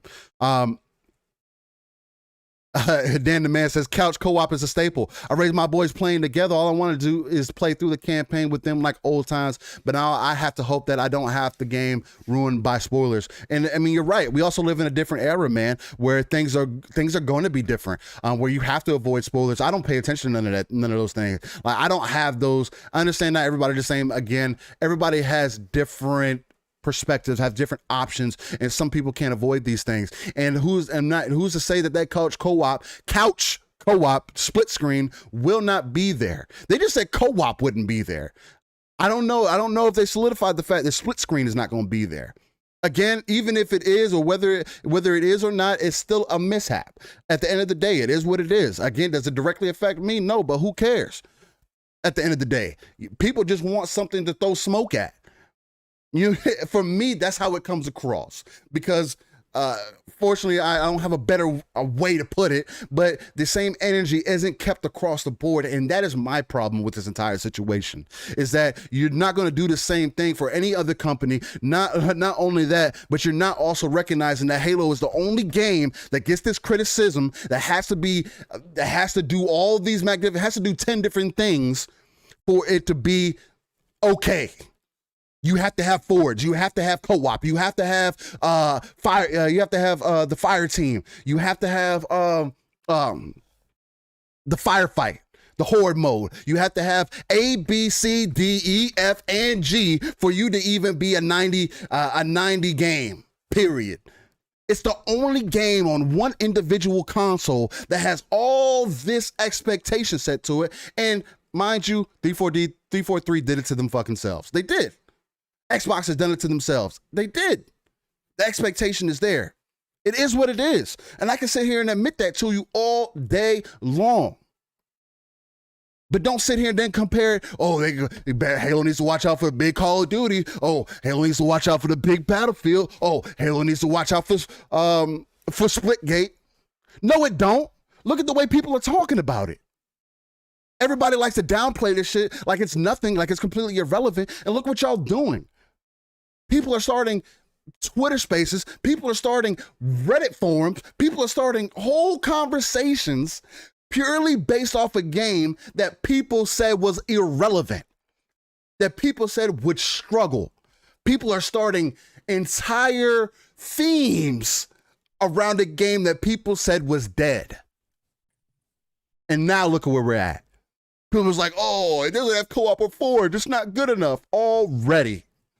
And it's a game that's not only going to be on your Xbox Series console, but it's also going to be on your Xbox One console. It's also going to be on your PC. It's also going to be available on the cloud. And they're wanting to release it day one, running flawlessly on every facet of the game. It's still being worked on 4 different platforms. No, it's not your the opposition. It's not Nintendo. It's not PlayStation, where they only focus on one platform. It's not my fault that everybody else wants to charge you to have access to your content. But everybody wants to throw smoke this way. That's not our fault. It is what it is. As long as the Halo campaign ends up exactly the way that it needs to be, yes. At this point, again, I will reiterate, it comes across to me like the co-op aspect of the game was not a main concern. The main aspect was, hey, let's get this single player story correct, and then let's also make sure this multiplayer is correct, because we cannot do both. Ever since 343 has been left to themselves, because 343 has always been there. I hate when people try to separate 343 from Bungie. 343 has always been a part of Halo. That's the more of the upsetting part to me, is that they can't get it right. It's the same thing with the Coalition for me. It's like people saying that, Gears needs to get rid of the shotgun because it just makes the game this. No, get good at the game. The game isn't made for everybody. That's the point of the game. Either get good at the game or drop it. And it's the same thing in this aspect. Either understand what's going on or don't play it. It is what it is. Not everybody is so excited about Gears 5. They're not. Actually, there's so many people like, go back to Gears 4. Go back, Gears 4 was better. Then you're trashing the multiplayer. Like, everybody likes to hold Coalition to this high standard too. And again, we're still talking about Xbox, so I'll still throw that shade that way. But let's face it, the Coalition doesn't know what the fuck they want to do with Gears either. They don't. They do not want to make their own game and stick to it. They let the community drive the game, and now the game is fucking in shambles right now. The PvP isn't consistent. Hopefully the next story is great. And it's the same thing with Halo. It hasn't been consistent. That's the problem. And that's what they're trying to address. And so it's just blatant facts that they weren't caring about anything else except giving you a complete experience hand over hand. Campaign with multiplayer. We see that the multiplayer from this beta, I have 100% faith in multiplayer. I do. I have faith in the multiplayer. This has shown me everything. I've done nothing but fiend for the multiplayer for Halo since I've played it. That's why I didn't want to play it in the first place. That's why I don't like playing demos, because then I play the demo and then it's like, damn, I want to play the game right now. You know what I mean? So it's like, now I just want the campaign to be everything that it can be. I want the story to be everything that it needs to be, to tie everything together, because that is what's going to attract the people back into the Halo universe. Yes. Is co-op a benefit to that? Yes. Is Forge a benefit to that? Yes. But I am not going to say that. I'm not to sit here and say that it's going to be incomplete. I think that's a fool's saying, because who are you to say that the game's incomplete? They never said what the complete game is supposed to look like. They never did. They never said, oh, just because co-op isn't in it this time doesn't mean that the game's incomplete. Nobody says that any other time. So now the game's incomplete because Forge isn't there. Now the game's incomplete.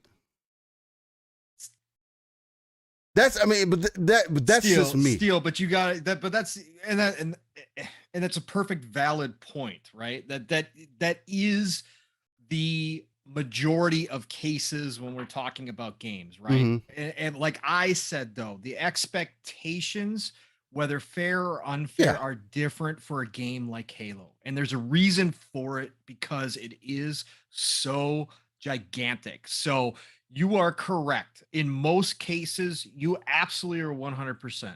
They never said, like, they never gave a complete list of things that were going to be in the game, right? We still don't know about a lot of modes. They're going to be there, right? So we don't know.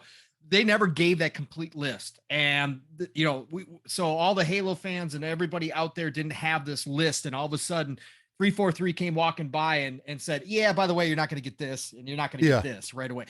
That never happened. So absolutely 100%. It's just the expectations. No, and I get that. Game as big and as popular and as impactful as Halo has been throughout the history of video games comes with its own built-in list, right? Yeah. When Halo is announced, people already have that list made out, right? And that's kind of the way it is. Like I said, if it's unfair, it's unfair. I totally understand that point of view. It's just that's what comes with success, as big as Halo has been and is right now. Yeah. So, and on 100%, Halo is the only game that can be on one specific platform that is now branching out to other platforms other than the competitors' platforms and gets the smoke that it gets. Yeah. The only game. It's also the only game that gets compared to movies. It's also the only game that can pull people from all over the world. That's why I'm so confident in saying I feel like Xbox is going to be at 50 million subscribers, regardless of this. 50 million subscribers by January 15th of 2022 is because of Halo. Again, this shows you, if anything, y'all are proving my point. By going on Twitter, by going on Reddit, by going to anywhere else and talking about this shit. And it's, again, for y'all to continuously say over the years that Halo's not that big. Halo's not what it used to be. Oh, this, that, and the other thing. And every single motherfucking person that I see who doesn't care about Halo, quote unquote, is now talking about it. Can't get it out their mouth. Hasn't got it out their mouth since this whole thing has started. That shows you exactly the impact that Halo has.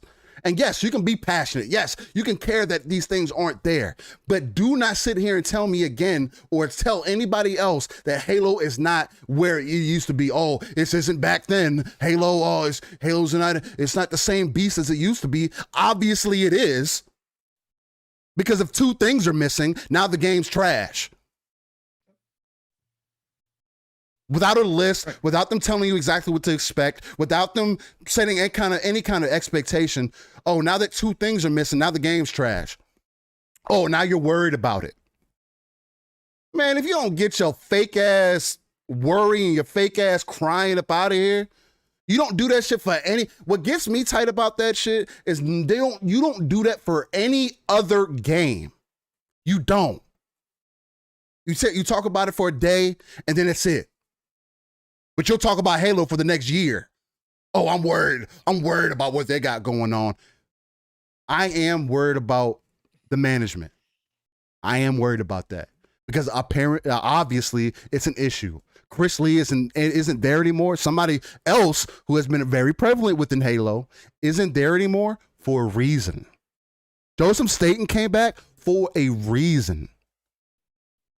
He didn't just walk by the office one day. I was like, hey, see y'all having a hard time, and let me jump in there and help out. No, somebody made that call and said, look, man, this shit is fucking not going right. We need you back in here to get this shit back on track. Yeah.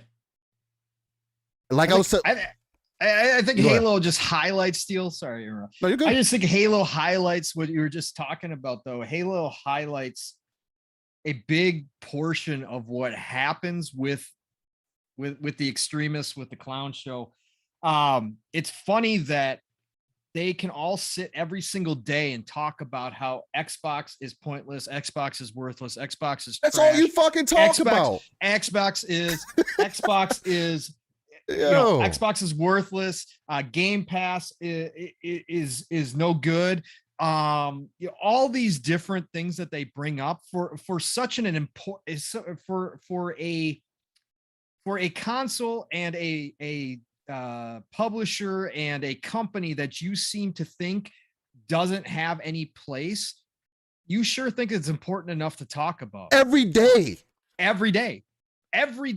that Halo has, Halo's washed up. Really?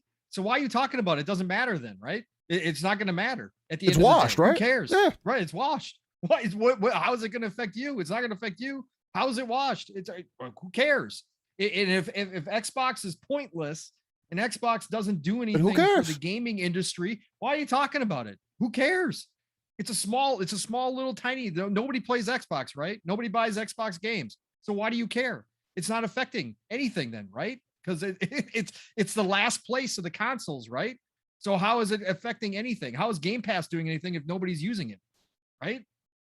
If it's a worthless service, how is it affecting the gaming industry? How is it doing anything that you claim it is? You claim it's going to destroy the industry. How? If nobody's doing it and there's actually not, if the 18 to 25 million isn't a real number and that doesn't matter in the grand scheme of things, then how is it going to destroy the industry? Yet you continuously, day after day, talk about it. Now, not only is it YouTube videos, now you guys wake up in the morning and plan out to have a Twitter space live, right? Now you have a whole nother platform that you're going live and talking about Xbox for hours, a system that you either don't own, never plan on owning, never will touch, or B, have just so you can go ahead and throw up the shield and say, well, I've got Xbox, so I can go ahead and criticize.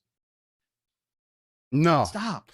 Stop. No, yeah, y'all got to stop with that. And it's bigger. And I know people are going to turn around and say, "Oh, so now I can't give my opinion. I can't be concerned. Oh, I can't show." What are you to be concerned about? Be concerned when the game comes out. Sure, does it make you feel some type of way because things seem to be going awry? Sure, we can have that conversation. But how deep can that conversation really get? Like that's my thing about it. Don't say, "Oh, I can't talk about it." How deep can a conversation go? Do you know devs that are behind the scenes working on this game? Are there just a bunch of devs talking about how in shambles things are going right now? No, they're not. If anything, since they've revealed multiplayer and let us play on it, they've had nothing taking the constructive criticism. People have had nothing but good things to say. And then now all of a sudden with this news, it's complete reverse now. Now you're concerned, quote unquote, all over again. Like this concern for games. Like, come on, dog. Like, I understand that you might not have a life and that all you got to do is talk and all you want to do is like be concerned about gaming. You want to be concerned. But I can also tell that you don't really get the bigger picture. You don't understand what's really going on. It's just like that whole conversation where people were talking about Phil last week, where we were talking about the whole thing with Xbox not wanting to do this whole red or blue thing. All consoles are trying not to do the same thing, but all consoles also copy each other all the time. Everybody does. Tech in general. Tech copies. Apple's been copying Samsung since they've been making phones. But nobody wants to admit that. Oh, it's an iPhone. It was great. It was great. Jordan's been releasing the same shoes since the 90s. Well, nobody complains about that, though. Oh, it's great. It's great. Sells well. Oh, I like the shoes. Why you sound like Mickey Mouse right now? I mean, but that's how people sound. You sound like hypocrites, and this shit is crazy to me. Like, I don't have enough time in my day, enough energy to give y'all to just be here unnecessarily concerned about things that don't affect me directly. The game hasn't released. You don't know what state it is in. We're just having conversation. Right. It's like Steel and I starting every show, even though PlayStation has not been in the news at all. It would be as that's the bigger question. Right. Why aren't you guys talking about that? Like, why aren't you guys talking? But what's the concern for that? Right. It'd be like Steel and I sitting here and making up something about Sony, saying Sony's dead on arrival. Sony must be in trouble because there hasn't been any news from Sony lately. It'd be like us starting every show that way about a non-starting topic. It's ridiculous that this is what dominates. And again, I understand the reason behind it. I get it. Most of these people are see-through. Okay. Most of the people out here doing this stuff just are in it because it's what drives people to them, because people can't turn away from a car accident. So they go with the negative side of things constantly. That shit is trash. Because it drives people in. And I get that. I understand that it's transparent. Okay. But the point being is it's day after day after day after day. And you guys that are supposedly gigantic Sony fans, gamers in general, but let's just say you are one of those Sony guys who are diehard Sony, because we have diehard Xbox fans as well. There's diehard Nintendo fans that just simply will not play another device. Yep. I get that. That's fine. That's your prerogative. Yep. All you. Yep. But why aren't you coming up with things to talk about the platform that you are passionate and love, instead of coming up with things about the platform that you obviously don't like and that you hate? Yep. Why do you always go to that energy versus the other energy? I can tell you exactly why, Pong. Because there's only so many fucking times you could play a single player game. Right? You put 100 hours into a single player game, and then what? You're gonna put another 100 hours in it? No, you're not. Why aren't you talking? When the director's cut comes, right? Oh, I mean, yeah, when the director's cut comes, sure, yeah, you definitely will. You'll come up with any excuse to do that. I am not that way. I'm unfortunately, and there's a lot of people who aren't that way. But somehow the story always gets flipped towards one side without seeing the other side of the picture. Oh, but they're making games and it's going to come out with multiplayer games. You think that they're going to come out, your competition is going to come out with multiplayer games that is going to have any inkling or hold any weight towards what is going on over here at least on the Xbox side of things? Probably not.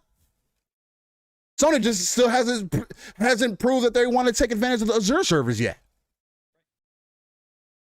It's like, what is the conversation? Like, I don't mind having a bigger conversation. But if you're actually passionate, if you actually say, oh, I'm a gamer and I care about everything and I want to talk about everything. I have the right to be concerned and this, that, and the other thing. You also have the right to actually talk about shit that you actually fucking care about. If that platform or whatever platform you're playing on is so great, tell me why. Why do PC gamers want console games so goddamn bad then? You gonna tell me I'm lying about that? PC gaming has done nothing but evolve. People have bought more games since these console games that people say are irrelevant too, because PC Master Race, right? Console games are coming to PC and now selling more than they ever could have before. Right. Wow, who thought? Because PC gamers want that shit too. Let's have that conversation. I don't want to be honest about that either. Oh, multiplayer games. Oh, y'all don't want to talk about that either. Oh, let's not talk about all these other games that promise you things and don't release. It's the story of the beast, man. Like you can't get around it. It is what it is. But let's not forget we're also still dealing with a pandemic. You can't just people are dealing with things personally. And then the way that people go in here and attack the devs for any of this, like if you want to have a talk about what's going on again with higher management, sure, let's have that conversation. Do things look spooky? Yes, things look spooky. Things look crazy. They shouldn't have been out this way. Will Sony have allowed this to happen? No, they wouldn't have. They would have pushed the game back again. Mm-hmm. Sony also doesn't care. Sony would never give you updates. They're not going to tell you, oh, well, it's going to come out sometime. No, they're not going to do that. They're just going to be like, they're not going to say anything the same way they have been not saying anything over every time that they get into this position. They're going to look at what the competition is doing, and then say, damn, I'm glad I bought that spray paint yesterday. I painted my grass green. So I don't have to worry about those things. Instead of going out, getting the fertilizer and growing your own damn grass. It is what it is. And it's always been that way. The popular brand is going to get less smoke because it's the popular brand. And it is what it is. And it's unfortunate. Now, again, if we want to have that bigger conversation, let's have that bigger conversation. But to sit here and be concerned trolling, as my guy Six Slayer says, to be in here concerned trolling over something you don't have to be concerned for, I think is really spooky to me. I think. And it's not about, oh, I can't have a conversation about it now. No, it's deeper than that. Because this is literally all you talk about, but you care about gaming overall. You always talk about one specific thing when you care about gaming overall. But fail to see the bigger picture. I don't get that. And that's my perspective on it. Am I still excited for Halo? Yes. Am I still interested in what's going to happen with this? Yes. Does the story need to hit? Yes. It has to. Because you blatantly have told me that co-op was not something that you were initially considering. So yes, this story has to knock it out of the park. Because you have failed to show us you can do both. Since Bungie was around. You have failed us. You have failed to show us that. And that's that's honest. Since Halo 3, we have not had both. 1, 2, and 3 had both. After that, it's one or the other. So now I can see why There's certain features, as people might say, are missing, if you want to call it that. But it's hard for me to say these things were missing if you're just going to base it off of previous titles, when even in those titles, things were not there at launch. They weren't. If you don't know that, do some research on it and look into it your damn self, because there's so many other games that have that same issue, and we never talk about those things, and they just get looked over as it's okay. Is what it is. I feel like we kind of beat that dead horse into the ground. Pong, is there anything else that you would like to jump into it before I see anything else? Before I look at the chat for a little bit, see if anything else that people have interesting to say. Is there anything else you want to add on this? You want to add a cherry on top? Or you want to? No, I think we definitely covered it. Again, nobody here is saying that Halo Infinite is dead on arrival. No. Because we critique maybe the management or the leadership or what we see from the outside. And again, it is all, we are not, Steel and I are not running around saying we're insiders. Steel and I are not saying that we are devs when we're not devs. Steel and I are not claiming to be some knowledgeable, people from the inside of 343 that coming to you with real information. That's not what this is about. When we have these opinion pieces and these discussions on a podcast, it is about simply from the outside looking in, taking real world experience, being a part of this community as a gamer, as a consumer of electronics and of different things in our lives, that we can look from the outside in and just say, hey, something's not right here. And that's the case, right? Yes. And Steel obviously has a different opinion on the co-op from me, and that is fine. That is perfectly, that's logical. And again, that is what this is about. Sometimes podcasting is about just simply sitting back, playing armchair CEO, sometime playing armchair dev, saying, hey, if I was in this spot, just from my basic knowledge, this is what I would see, right? That's what this is about. And I know some people out there just get upset. So if you guys are listening out there, just realize that Steel and I, especially Steel and I, come from a place where we're just simply shooting the shit and thinking about things from the outside looking in. We're not blasting anybody. We are not doing any of that kind of stuff. We are simply just sitting here going, hey, what about this? What if this was the case? What if this was a scenario? This is how I feel. That's all this is always about. And we have a good time doing it. And it's never meant to be malicious in any way, shape, or form at all. Because again, I don't have that knowledge, and I don't have that real world experience from the inside of the game industry to be able to speak on things from that point of view. But I can speak on it from just a consumer's point of view, and somebody who has poured a lot of heart, love, and money and time into this industry, and say, look, sometimes you just got to take a step back and say, God, man, things might have been different if you'd gone this route. And that's all it is. So we just have a good time. It's just like anything else, sports, otherwise it's just like that. So but these people wasting their time and energy always on the negative, that's where I think Steel and I definitely align, and it's a problem within this community. And I just can't stand, again, it's your prerogative, do what you want with your life.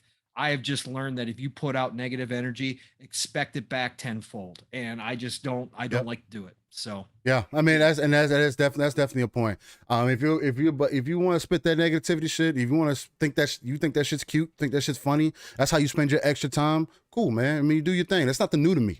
You know what I mean? Like that's the other thing. Like I just don't understand like the lack of confidence people have as far as gaming goes and what they stand for. You know what I mean? Like. And that you feel like you have to talk about the opposition in a certain way to get some kind of attention or for people to like you or whatever the case might be, when it's supposed to be us able to get together, have conversations, talk about things that you may be concerned about, and just have an open platform to discuss these things and not be judged for an opinion, right? I mean, sure, we can if you got a kind of an opinion that's out there, yeah, we might crack some jokes every now and then. That's cool. That's what it's about. We're supposed to be we're supposed to be a closer knit group. We're supposed to be kind of more understanding than the typical person might be, and we're not doing anything but demonstrating to people why people look at gamers as children still. Or why it isn't children taken not serious. having fun, which is the whole point of the industry. children crying in a corner constantly that they're getting good things to have fun with because they might not be the things that they want. It's just it's crazy. Like man. the criticism isn't constructive. You're not making constructive criticism. It's just flat out bullshit. I don't like this. Threatening I don't like people. Yes, I don't like this box because my box is better. So therefore, I'm just going to put it down, or I'm concern troll to concern troll without real concern. That's the problem. And then at the same time, you don't want everybody to do the same thing as the next person. Right. Like what are you doing? Like you're fucking dancing in circles. Like this isn't fucking The Last Dance. Like what are we doing? Like that's what this shit doesn't make sense to me, but y'all like it. I love it. Like I like to say, man, that's what y'all into. I don't have time to sit here and bicker between plastic boxes or what. I feel like y'all wanted competition. Competition is here, and now that the competition is here, now that's a problem. So it's like, where's the fine line? Right? It's like y'all aren't going to be happy. You're damned if you do. You're damned if you don't. And I mean, what's unfortunate to me is like, why is one platform always that way? Right. But it's like that with everything. You know what I mean? It's like that with everything. It's like that with everything. You know what I mean? Like it can't be. you can have a Ferrari and somebody's gonna be mad that you got a Lamborghini. Like, of course, the fuck, of course. You know what I mean? Even though they're both supercars. Like, goddamn, like what are we mad about?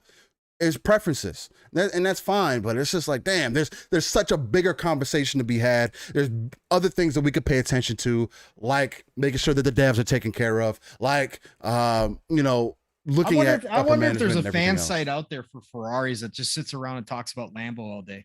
Probably, maybe. Maybe. It has to be. I don't think so, honestly. I don't think so. I bet you there's not. There has to be. With the baby people talk about this game and shit the way that they do, there has to be. Unique. I think that concept is unique to the gaming industry. So? Like sports shows, like you can dial into a local sports show, right? And they'll talk about they'll talk about your main border battles, like here, right? Minnesota, right? Obviously the Packers are hated, right? So you could turn on your local sports show and hear some trash talking about the Packers. Yeah. Right. But they don't sit there all damn day talking about the Packers, right? They don't sit there all day complaining and whining and concern trolling about what's going on over there. Like if there's a story to be talked about, there's a story to be talked about. Aaron Rodgers not reporting to training camp was a huge story, right? So there's a story to be talked about there. But for the most part, you can turn on the local sports and expect to hear about your team, to expect to hear about what's going on your team, because nobody wants to talk about the other teams, right? Nobody wants to do that except for when it's game day or whatever the case may be. Then you got that normal banter. But man, the way that people in this community, especially when they have a preference and they just want to sit and talk about the other side all day, is crazy to me. It is just absolutely insane. I just don't get it. Like, I just don't understand. Again, it's like you're proving to me. So what do I need it for? Can you tell me? Right. Can you tell me? I'm listening to you so I can get an opinion about what you like, not what you're concerned trolling about. I can care less about that shit. Like, I really can.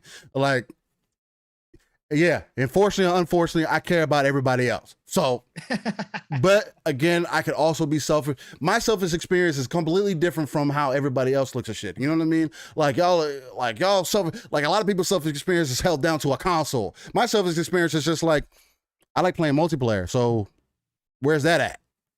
Right. Story mode is great and all, but after I play a story game, sorry guys, I'm not y'all. I don't play stories twice. I don't. Halo and a few other games are the only games that have some replayability to me. Everything else is like, you get one shot with me and then it's it. But That's neither here or there. Everybody looks at things differently, and that's fine. We killed this. We destroyed it. Again, we said what we had to say. And again, that's where we're at. Halo is going to come out. We're going to get I believe in my heart of hearts, we're going to get a release date next Tuesday. It's going to shift the narrative again back to the positive. Everybody's going to be hyped. Hopefully it's that November 15th date, the 20th anniversary, right around there. It's wide open. The window's open for it now that we got word about Call of Duty coming out November the 5th, right? Yep. Or 6th? 5th. 5th, yep. Yeah. So now that we got that word out, it leaves it wide open. Yes, it's going to be a week after Forza Horizon. Yes, that's fine. It's fine. It probably isn't the best case scenario, but at the end of the day, it's two different games, two different subsets of the community that enjoy both. Again, there's crossover, of course, but at the end of the day, you can do this and they can make everything right, have a huge celebration. Everybody's going to forget about the co-op except for those that were really looking forward to it. But once people get their hands on Halo, the excitement, again, if it hits right, the multiplayer we already know is probably going to be spot on. If the campaign hits right, everybody will forget about the co-op. In 3 months down the road, it will be another experience. You'll be able to go back to the campaign with your buddies and enjoy it all over again. And it probably will be refreshing at that point to be able to do that. So I think that's where they're headed. I think that's why they released the information on Friday. Tuesday, they're going to cleanse everybody's palate with a release date.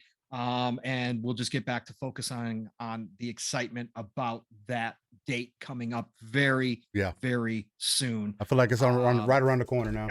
Yeah, it is. Honestly. It is. Look how fast things are going, man. We're already halfway, over 3/4 of the way through August almost. It's crazy, dude. It's crazy. It's insane.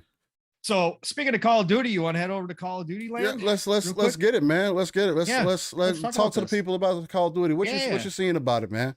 Yeah, Call of Duty. Again, not interested in. I won't be picking up the game. I won't either. Okay, period. I'm not doing it this year. Again, I had skipped plenty before. I'm not doing it this year. I am a World War II stan. Okay, World War II has been a big part of my. I had I had grandparents in World War II, in the thick of things. My one grandpa was over in Europe on the front lines, building. He was an engineer, so he was building. They were the first in after they would push the line. They would be the next group in to build the airstrips. Out in the middle of cornfields and wherever they could to land planes so they could move the front forward. He had, again, right there. So he experienced it all. So I've been a World War II stan for a long time. It has been something that I've been interested in. I love World War II history. The trailer that they launched for Vanguard, I will admit, which Call of Duty always does well. Activision, again, if there's one thing they do well, it's put together the feeling in a big budget movie style trailer. And they did that again. Like when I watched that trailer, not gonna lie, the arm stood up. The hair on my arm stood up. I was like, dang, this looks so good. But it's not something I'm going to jump into right away. I love, I do like the fact that, despite what we've heard, that there has been some development hell behind the scenes, that there was questions whether or not they were even going to put this out. It looks like they're going to put it out, and it looks like it's probably going to do pretty well, as Call of Duty always will. Again, there's no killing off Call of Duty. But I think from the single player campaign experience, what they're going for here with an alternate reality, I read up on it. They're going for, this is going to take place in a time right after Hitler has already died. And that there's a new replacement, which in reality there was a plan to replace him at any point. The replacement is taking over and they're trying to stop that from happening. So it is an alternate reality, but they are headed to some unique places. I was extremely excited to see that they're headed to the North African tank campaign. That's one of my Rommel, the Desert Fox, for anybody who knows, who's one of the most famous generals, infamous, if you want to say. He was one of the best generals out there when it came to World War II. He was a master when it came to tank warfare for the German side of things. And it was a huge campaign that was like devastating. So it's going to be interesting to see where they take that. I love seeing that.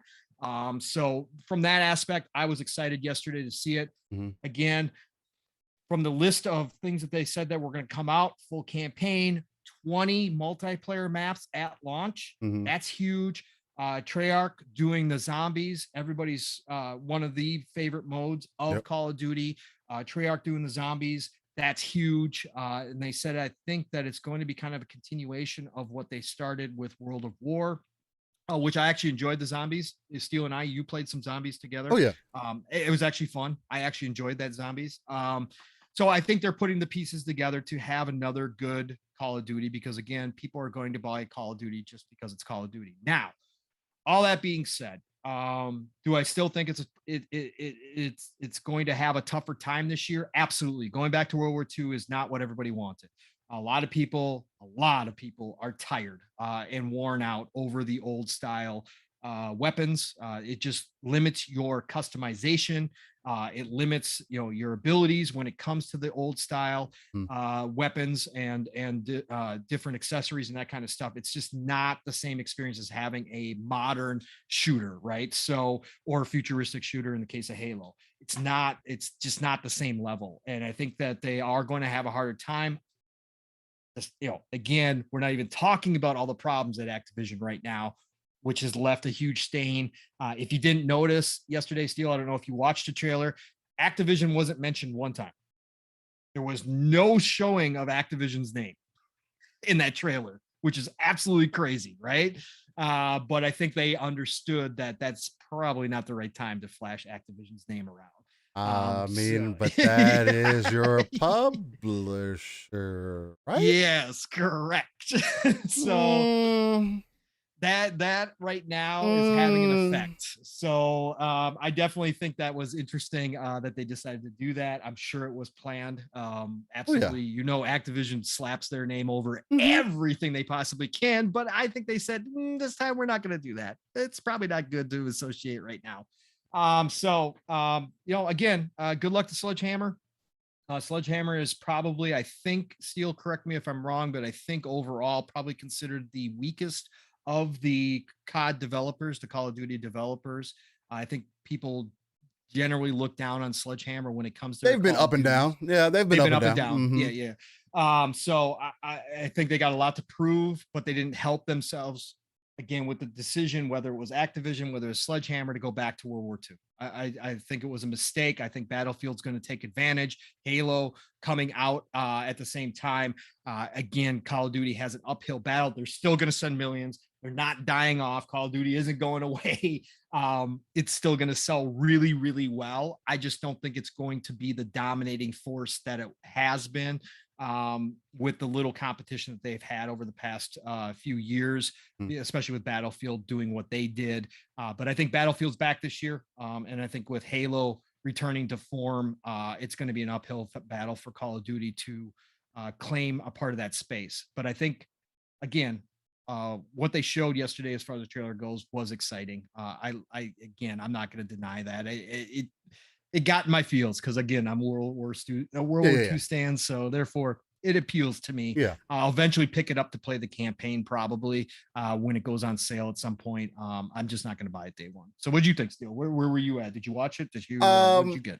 For this Call of Duty Vanguard, I have not watched the trailer, and I don't care to watch the trailer. I probably still will end up seeing it at some point because that's just what I do, man. Of course, I'm gonna watch a little bit of everything.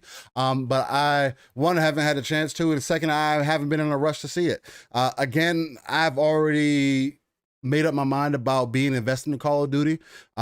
Call of Duty is cool to get into, but I'm not buying another Call of Duty game. I didn't do it after Warzone. Warzone was that stopping point for me. Anything else after that, I am not investing in personally.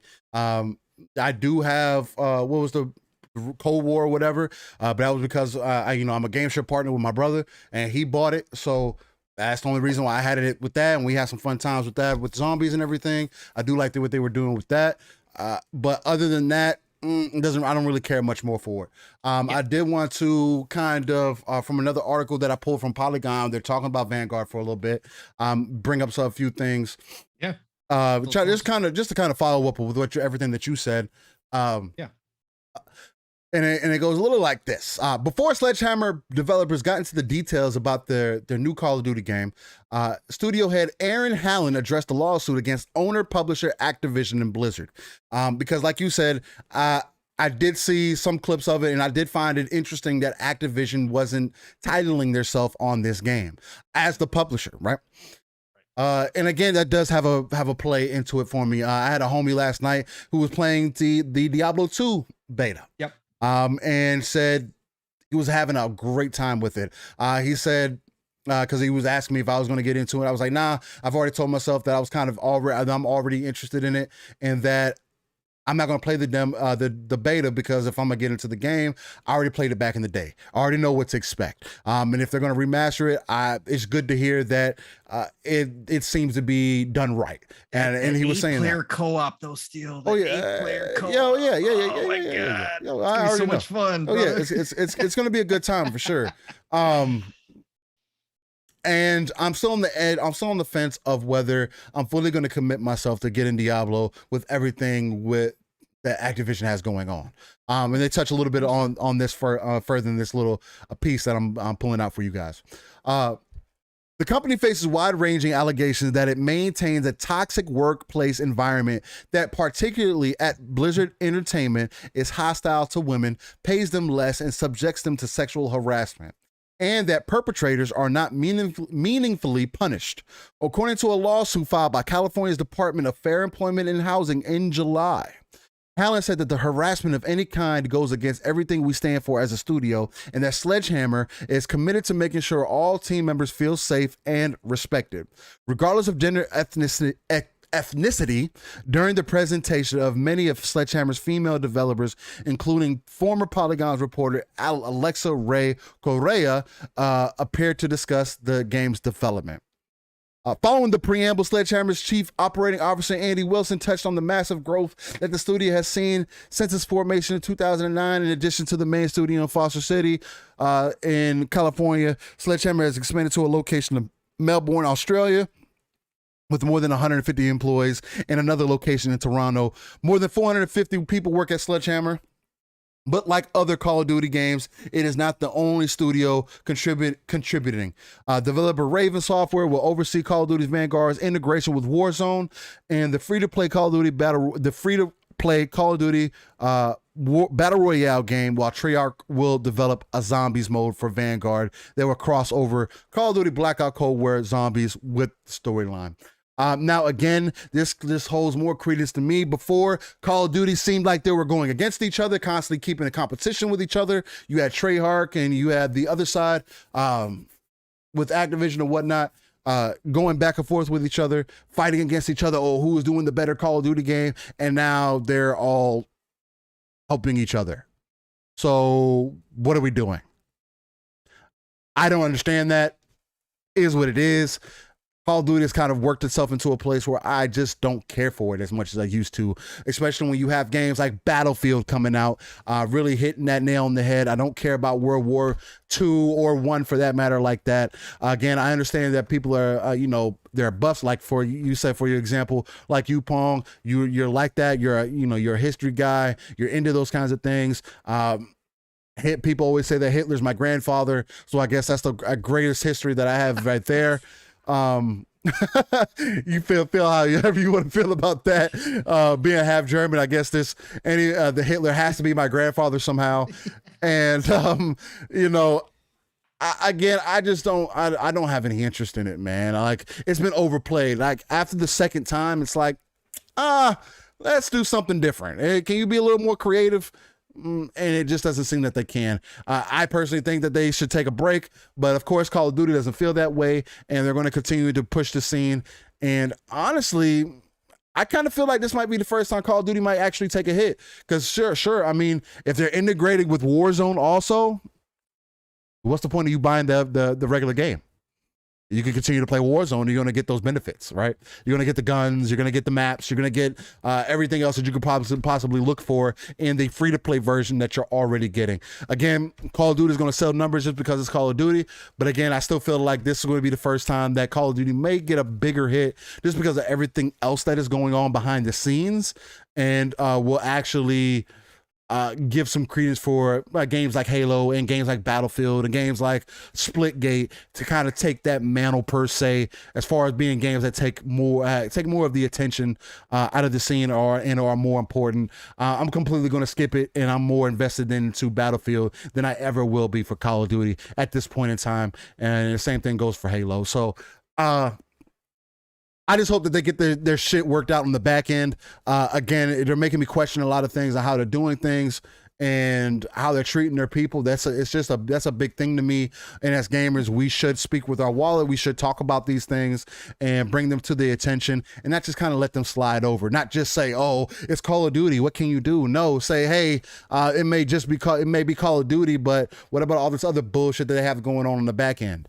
Like, can we let's continue to speak on that." You know what I mean? And let them figure out whatever they need to do to continuously release games. So and it's complex still. Geezer just put in there. I've been a huge fan of Diablo 2, and Diablo 3 since just flipped. It's since forever. Now if I play D2 remastered, my peers will roast me for supporting Blizzard. Look, Geezer, this is not an easy thing. This is not cut and dry. It's not black and white. I probably will be picking up Diablo 2 as well.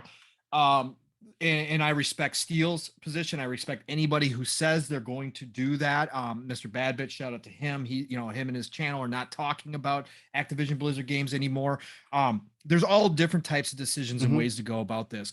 At the same time, my personal feeling is that if not buying the game also hurts good innocent people as well. That's devs who poured their heart and time that had nothing to do with the garbage that's going on, and they have families to support, and a lot of them are going to be paid based upon how the game performs sales wise. There's a lot of bonuses wrapped up into that, and they have families to support, and there's a lot of good people there that don't have the option to just drop everything and leave a bad company or a bad situation like Activision Blizzard, because again, they have other people to think about. And it's not that easy of a decision. Again, I respect both sides of it. Yeah, I do too. There's points to be made on both sides, and you got to do personally for you what you feel is the right thing to do. Right. And I don't think there is a right or wrong here. I think there's arguments on both sides that are valid.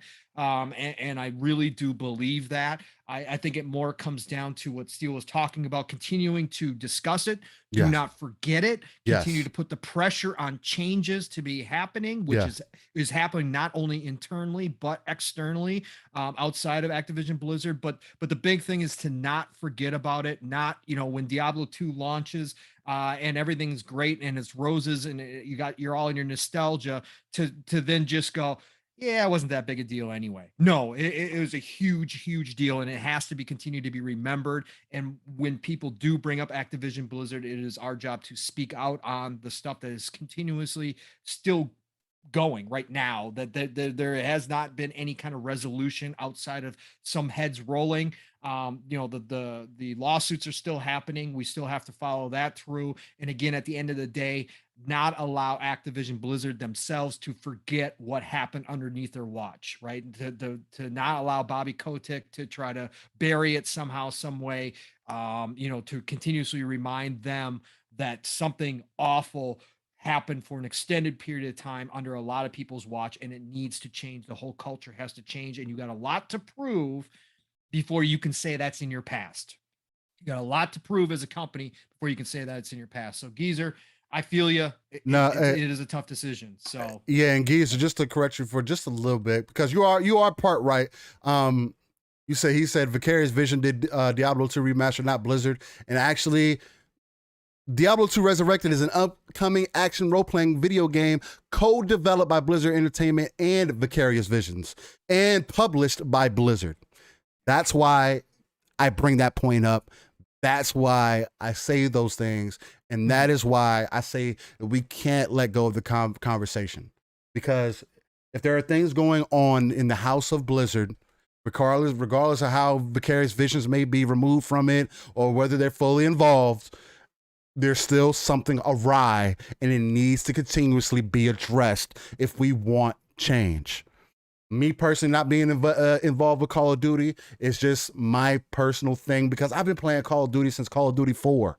You know what I mean? So it's like, and even before that, I've had some hands on Call of Duty. Before that, actually, to be completely honest, Rainbow Six was more of a, I thought was a better game than Call of Duty was until Call of Duty 4 dropped. And then it kind of changed the scene. Medal of Honor was also up there. You know what I mean? There was other games that it didn't, until Call of Duty 4, Call of Duty didn't really stand out for itself. And right now, Call of Duty doesn't really stand out for itself anymore, to me.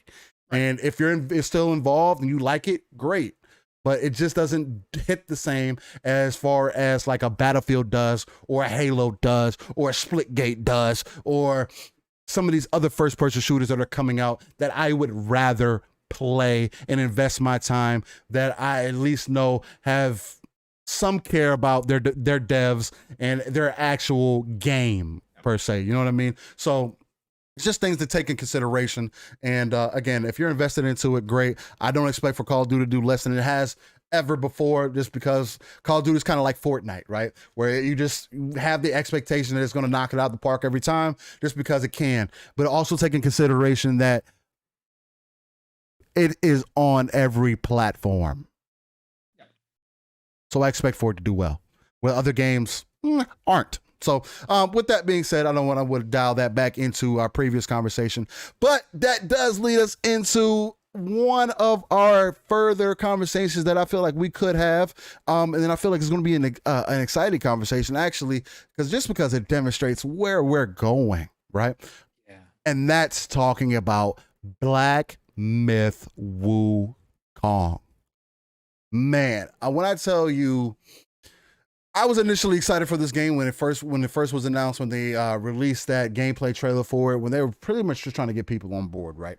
But now seeing more of it from this recent trailer that has been put out has been nothing but like a surprise to me, man. Like, it's like every time that I see this game and I'm like, bro, what is going on?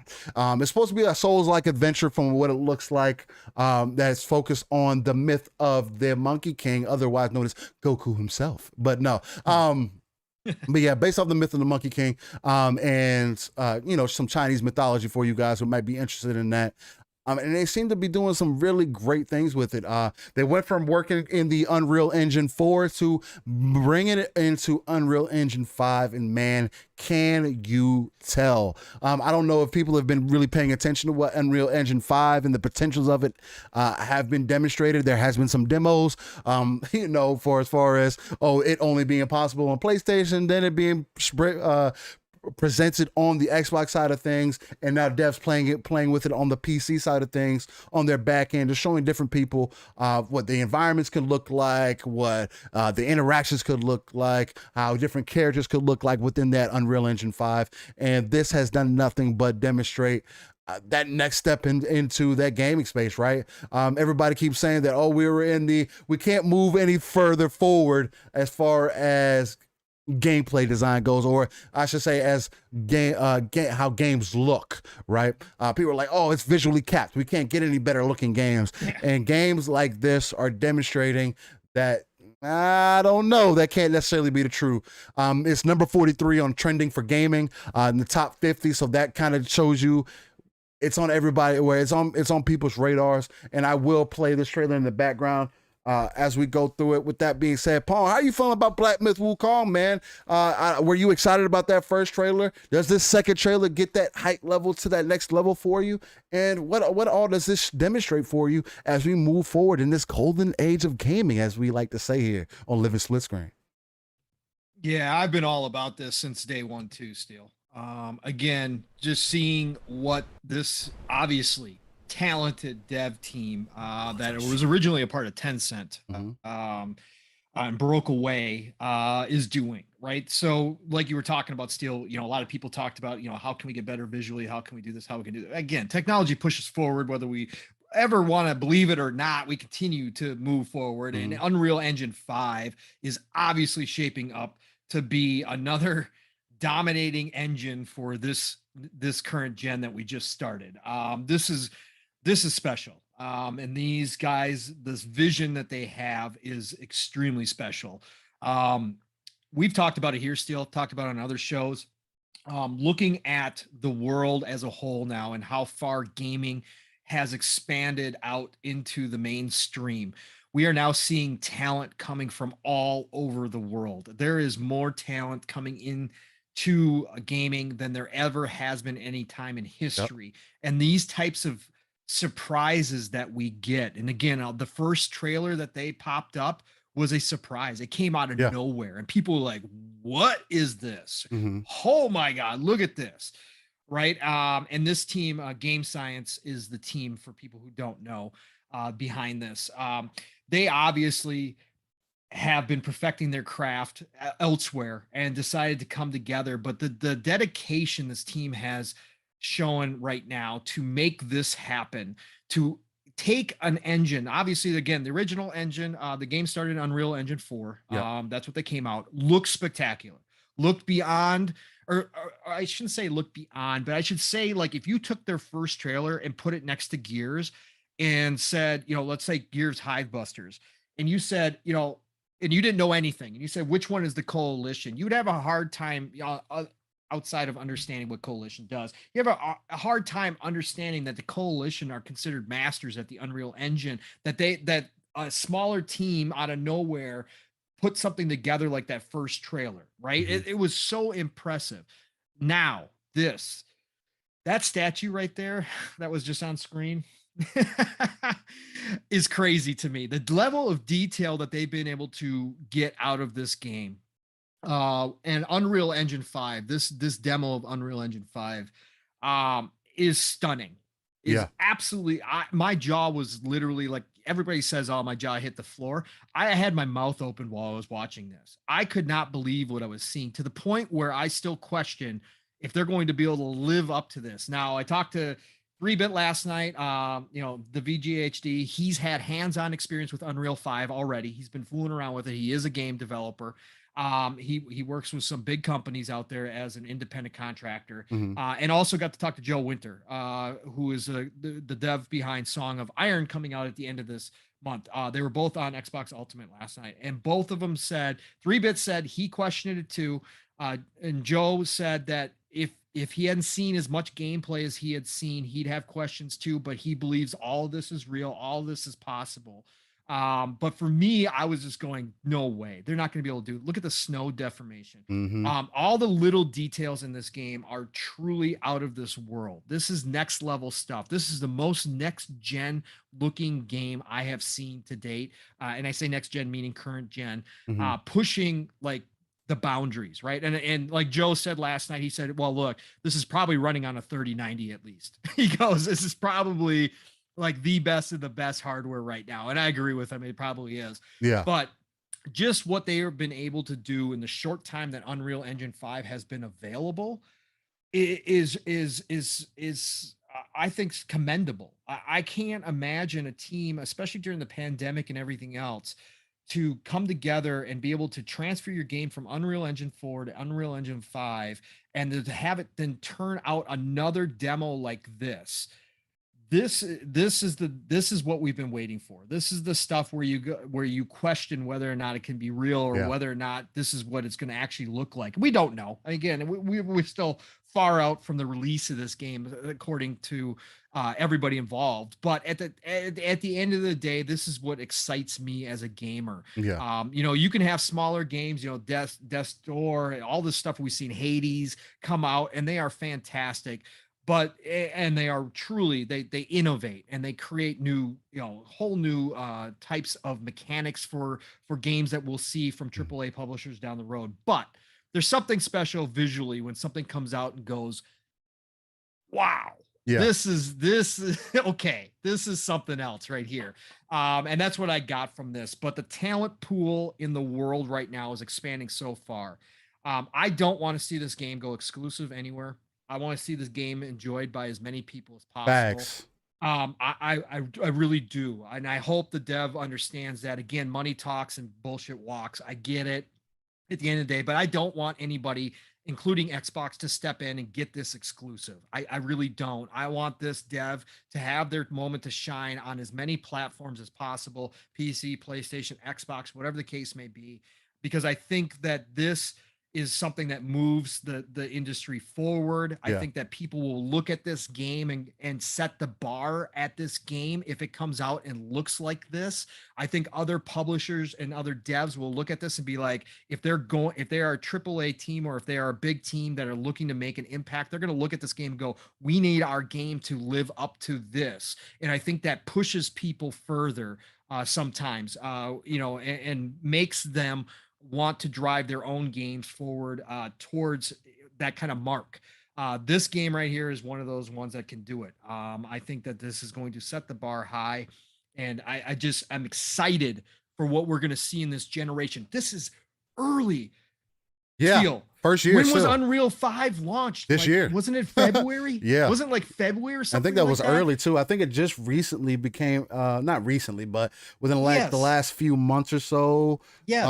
Became available for everybody, right? Only certain teams got it. Like Coalitions had it for a little bit, blah blah blah. Some of the partners with Epic have had their hands on it for a while, but to see something this early on, what are we going to see 5 years from now when people have mastered Unreal 5, when they have customized Unreal 5 like Coalition does, have gone in and made out of the engine what they need to work for their game? Look at this. Look at the dragon.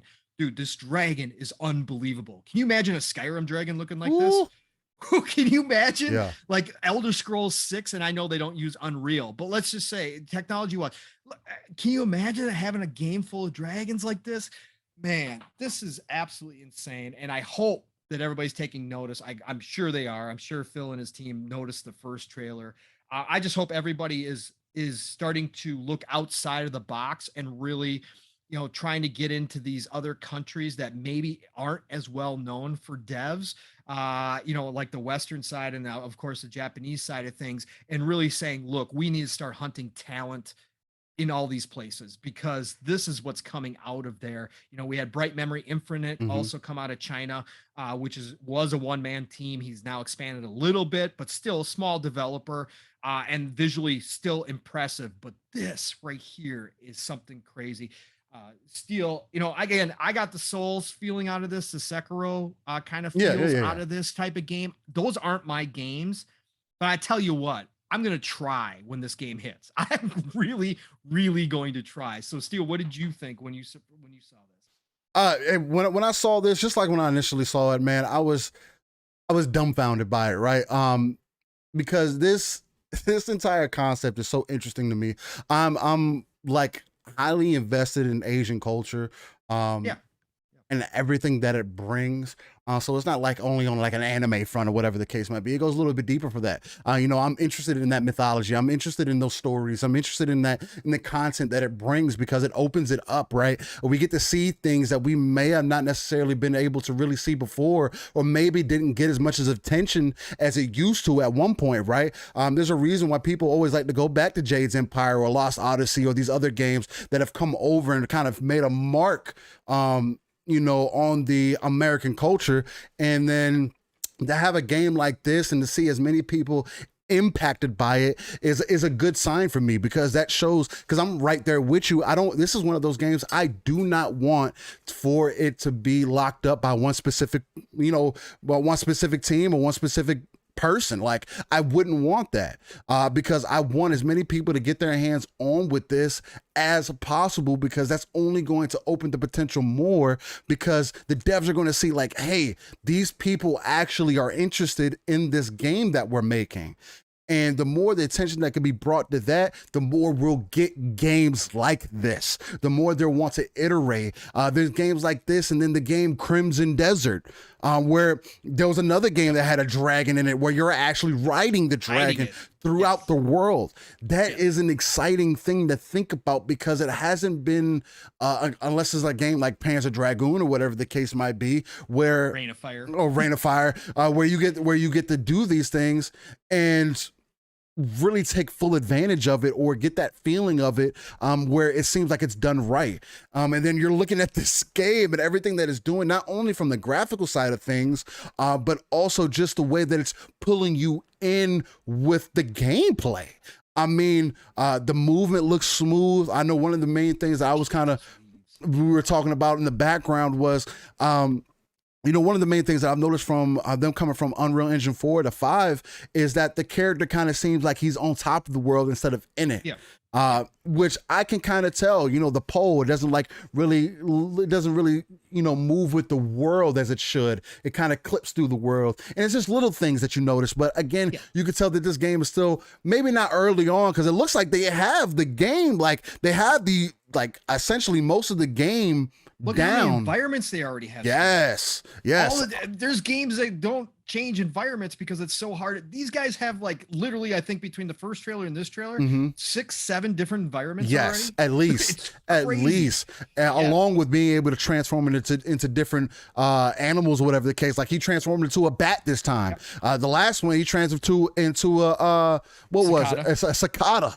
It's like, okay, well then you see him transform from a statue, and you see him transform from these other things, and then you saw the last one he transformed into literally the Monkey King. Like he got bigger, and it was like the last guy he fought. I think that's the guy he transformed into. Then he had all his abilities and everything, and he was able to he do took it. his weapon and stuff. Yeah, this one they didn't show any of that, but then that last one they showed him taking the weapon and actually using the powers from that weapon. Right, exactly. So it's like it shows me that there's some untapped potential there. It shows me that Unreal Engine 5 is going to be able to do things, especially for a lot of these devs who maybe don't have a big bank, or maybe just don't have a lot of backing to get in here and do things that weren't maybe we didn't think were possible before. And this is one example of that. Again, we're seeing things come from the Eastern side that maybe weren't as popular as as we once may have thought that they were, and now getting more attention than they have ever gotten before. I'm like 1,000% excited for it.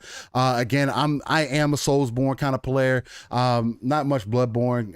That was one of those I didn't really get into it, but I'm a Souls guy. I'm a difficult game guy. I'm all for those adventures, and if they got a solid story, an excellent story to follow with it, that is something that I'm highly invested in, that I'm highly interested in. And again, I hope that it gets all the attention it can from all sides, not just one particular publisher or whatever the case might be, but from multiple people, that there's some kind of deal gets put in place where it doesn't get locked in, but that everybody can enjoy it, and really, really fully indulge themselves within that title. I mean, and that's pretty much how I feel about it, man. You see games like this, man, and you're just like, bro, I don't think that we're at that law anymore. That what's the name of it? Damn. Moore's Law. Moore's Law. There you go. It was right on the tip of my tongue. I don't think Moore's Law, there may be some truths to it, but obviously there's still a ways to go. There's other things to do to push it forward. And again, like I always say, and I will continue to reiterate, it's about feeling your games, getting your games up to that 60 FPS. I think, especially with games like Black Myth Wukong, you'll be able to not only experience the full, the graphics and everything else, but you'll also be able to feel the difference that no other game would have been able to do up to this point. So it's an exciting time, man. I'm highly interested in, I want to see what else they're going to be able to do with it. And maybe hopefully they can put out a demo or something so people can actually try it and get into it, man. So, but other than that, that's me, man. Exciting times, man. Exciting times. This is just early on. Like I said, Unreal 5 was just released, dude. What are we going to see in 5 years? It's going to it's mind-boggling. It's really mind-boggling. Yeah, there's so much untapped potential there, man. Like, man, it's like, where's Cyberpunk going to be in the next 5 years now? Right, exactly. But yeah, there's things like that. There's so much potential out there, man. I'm excited to see where it's going to go. But with that, man, well, is there anything else you want to touch on as far as Black Myth goes? Anything? No. I think we covered it again. No, I think we're good. I think that everybody is seeing it. I think the attention is out there. I mean, that everybody who watches that it's like, oh my God, this looks insane. Yeah. So I think it's naturally going to get that just from the visual aspect. I just really hope. Now, I will say this for the people who are not in deep with all the news, the head of the studio Game Science just got into a lot of trouble. He's under a lot of pressure and fire right now over in China, because he got a little uppity on social media and threw out a bunch of sexual stuff Ooh, So it's not ever good. it's not good, especially in China. Yeah, no, they don't play. Conservative China is not the place you want to be doing that. If you read him, he obviously was making jokes, but they They don't were play about like that shit. and they were They don't like, play. wow, dude, really? So we'll see where that goes. Never a good thing when the head of the studio is under fire like that. But again, this team is obviously focused and dedicated and filled with passion, because this is not something you just slap together. These guys No. have been working nonstop. There's a lot of thought. obviously. There's a lot of thought been put into this project from on Yes. every aspect of it. Like, you can tell. It's they didn't just cut and paste. No. They put some that thought level into of this. detail Mhm. going into that level. And I know Unreal 5 is supposedly makes it so much easier to do this stuff, but the We're not attention devs. that they made to everything is Yeah. it is crazy to me. This is obviously a team that is entirely focused on getting this game They got some talent for sure. Yeah, they definitely got some talent. If anything, that's what it definitely displayed. And that's what's crazy to me is that these teams, there's more and more teams popping up, demonstrating talent, and showing something different that can be done in our current gaming scene. Right. That's what's super interesting to me. But with that being said, again, shout out to everybody in the chat for being tuned in, locked into the Living Split Screen Morning Show, where we go live every 9 a.m. Central, 10 a.m. Eastern, and 3 p.m. UK time, giving you that live, raw, uncut, authentic, organic action that only me and my guy Pong Steel can bring you. But with that being said, we are getting towards the end of the show, which means the This Day in Gaming segment, or as Pong likes to call it, Make Me Feel Old segment of the Living Split Screen, again, where we bring attention to all games that have come out within the last 30 years on this day in gaming, just because gaming is art and should be treated as such, man. Just again, like I said in the beginning, just like us telling you about the games that are upcoming, we like to talk about like where we have come from, because I feel like it is important. Giza Prime does make the comment that not just the graphics, but the animations are also awesome. Yes, the attention to detail, the way he flips the pole around, the poke, the way he climbs the pole, the dodge attacks, and everything else. It's the little things that matter. I definitely agree with you there. But yes, sir, this day in gaming. Here we go. We got some, looks like we got some interesting titles in this lineup this time around. So let me go ahead and pull that up for you all. All right. So this day in gaming, August 21st, we got some nice titles. Seems like in the year 2000, 21 years ago, we had PlayStation release Countdown Vampires. I'm not familiar with that title, but all right. Nope. Countdown Vampires. There you go. For those who are interested in that. PlayStation 2 released in 2001. Resident Evil Code, but people call it Code Veronica. Code Veronica, the best in the biz. Resident Evil Code Veronica X, or Veronica 10, I guess, depending on how you read that.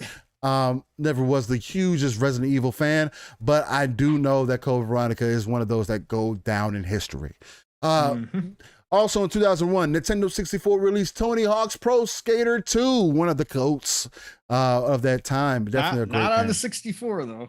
They took some liberties with that one. Yeah, it was kind of rough. It was kind of rough. Yeah, because it non-CD based. It didn't work. Yeah, it was definitely better on the PlayStation side, but it is what it is. Game Boy Advance released Wario Land 4 in Japan, for those who are interested in that. 2003, PC released Gothic 2 Night of the Raven. That sounds really familiar. I feel like I might have played that game. Gothic is one of those AA RPGs that I always talk about, that either you love them or hate them. They're not up to par with the AAAs, but they really, if you like them and you don't mind some of the issues that a AA RPG come up, they are good games. And Gothic was one of those. Gothic, I feel like I've heard. Super popular. Yeah, I feel like I've heard about that. It's a great series. Then in 2007, we're getting into something a little deeper. Oh, PC and Xbox 360 both released BioShock. We were talking about how many games have come close to flawless. Not very many. BioShock is one of them. I feel that. I can feel that. BioShock is right there. I feel that. So, yeah. PSP released Jeanne d'Arc, which I'm not familiar with. I've never heard of that game. All right, Jean so d'Arc. Jean d'Arc. Then in 2008, PlayStation 3 released the best Ratchet and Clank game, probably more just because of the name, Ratchet and Clank Future Quest for Booty. Ooh. Nothing like Ratchet and Clank going on a quest for some booty. Ratchet and Clank Never mind. Future OnlyFans. No, All right. no puns intended. No puns intended. But no, I just thought that was interesting. Yeah. But then 2012, PC released Counter-Strike Global Offensive, or otherwise known as Counter-Strike Go. Crazy to think how long that has been a thing. CSGO. I've never been a fan of CSGO, but it is what it is. Dude, it's still rocking and rolling. Yeah, it to is. this day. It's People the love craziest it. thing in the world, man. People love it. So, Then we have a slew of PlayStation 3 games that have come out in 2012. We had JoJo's Bizarre Adventure HD. I'm not really that great of a fan of JoJo's Bizarre Adventure, but for those who are, it's something. Shout out to the y'all. anime is something. Yes, it is. The anime is definitely something, and I just it's not for me. Y'all enjoy it though. Not strong face men. I don't know. It's interesting. It's just me. That's just me. PlayStation 3 also released Metal Gear Solid 2 Sons of Liberty HD Edition. Yep. Shout out for that. They also released Metal Gear Solid 3 Snake Eater HD Edition. Shout out for that. And on the Vita. Vita was okay. Excellent. On the Vita. Yeah. Hey, hell yeah. It was excellent. All right. And then Transformers released on PlayStation 3 and 360. Probably one of the greatest Transformers games to ever release. Yeah. Fall of Underrated. Cybertron. Underrated. It had a great multiplayer. Again, for a Transformers game, I feel like this is one of those ones where they really got it right, but it kind of went under the radar. It just was underrated. People didn't really pay as much of attention to as it should have. Again, from transforming to the vehicles, the actual transforming into the actual robots, I think they did it really well, at least for the balancing and everything of it. So I thought that was an excellent game. But PlayStation 3 also released Way of the Samurai 4, for those who may be interested in that. Then in 2015 on the 3DS, LBX, the Little Battlers Experience. I'm not familiar with that game, but shout out to y'all who are like that or who may be into that.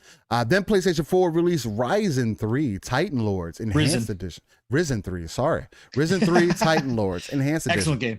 No, another AA RPG. If you like Risen, you like Risen. I haven't heard of it. Very good. That's what's up though. Excellent. Excuse me. 2017, then you had Xbox One release Madden NFL 18 in Japan. That's kind of weird, but all right. That's what's up. Interesting. Japan specific Madden NFL 18. Yeah, that was when Xbox was still trying to make that push. I can tell. I don't know when football's ever been popular over there. Baseball, absolutely. Oh yeah. Football, trying to get. I don't know, but all right. Then in 2018, you got PlayStation 4. What? Guacamelee 2. I've heard of that game before, but I've never gotten into it. Good game. Very good. Then you had on PC and PlayStation 4, Shenmue 1 and 2. Yes. Which I've heard of are excellent games. I don't think I've ever jumped into them. Awesome games. Excellent. It's more nostalgia. Okay. Nowadays it's, people play them and are like, what? But yeah.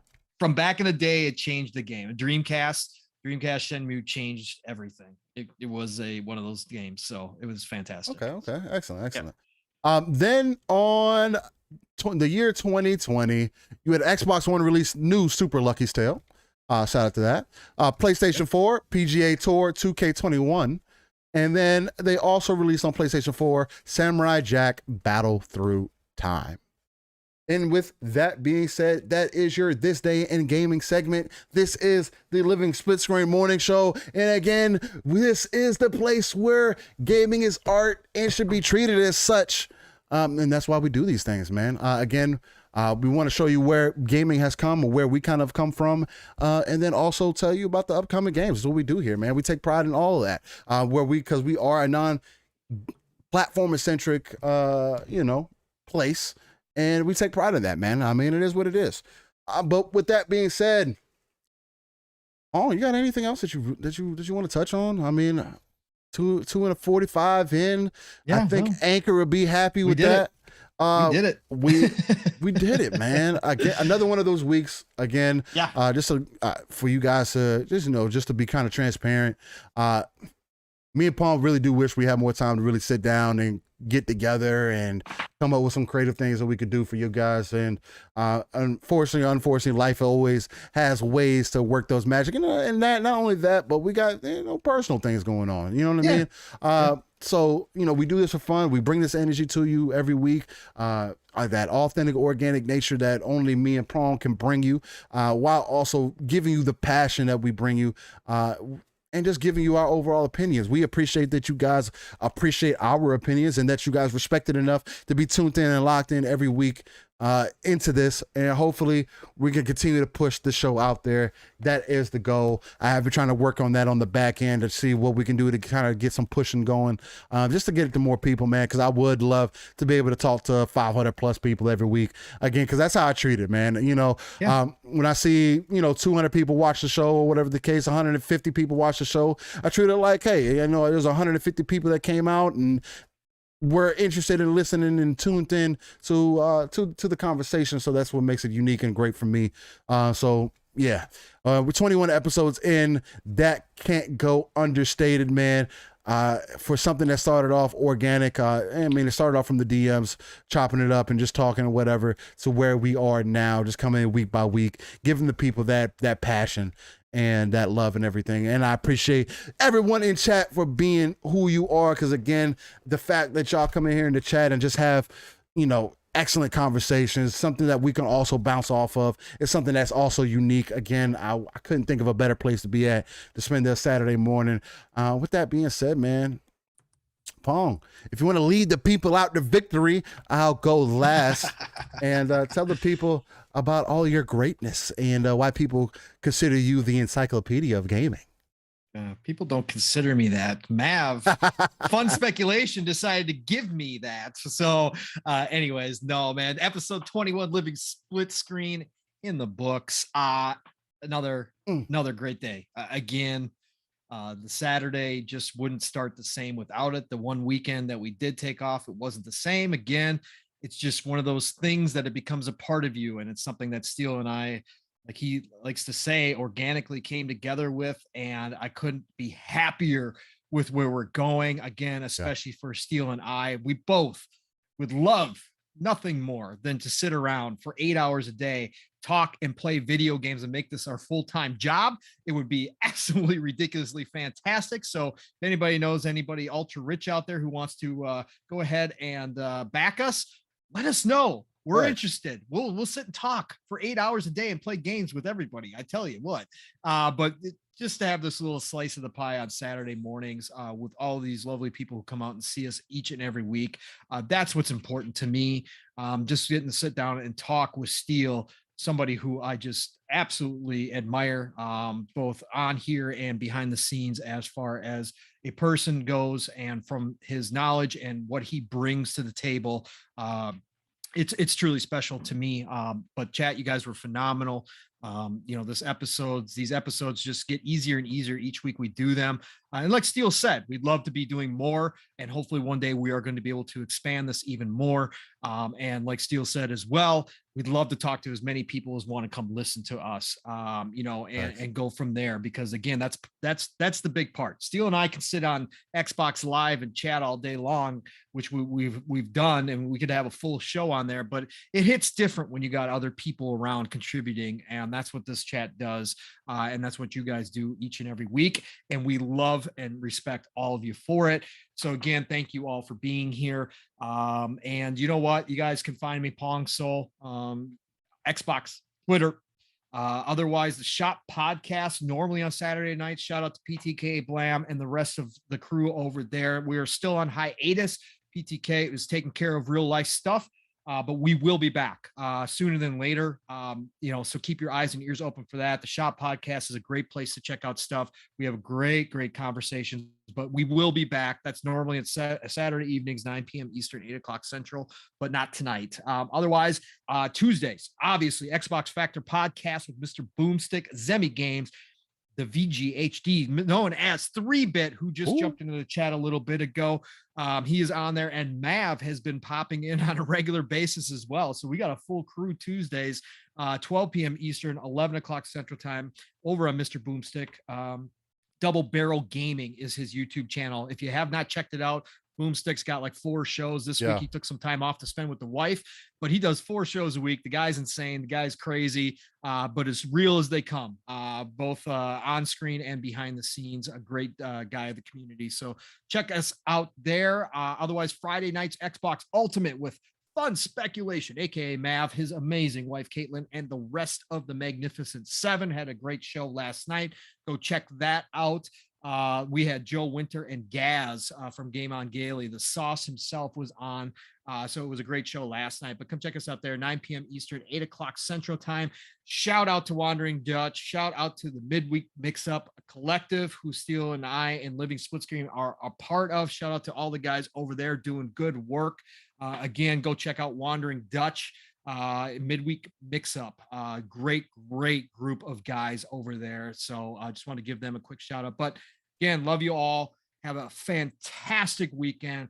I've got a lot going on, but you know what? I'm still going to find some time to play. So play what you love what you play.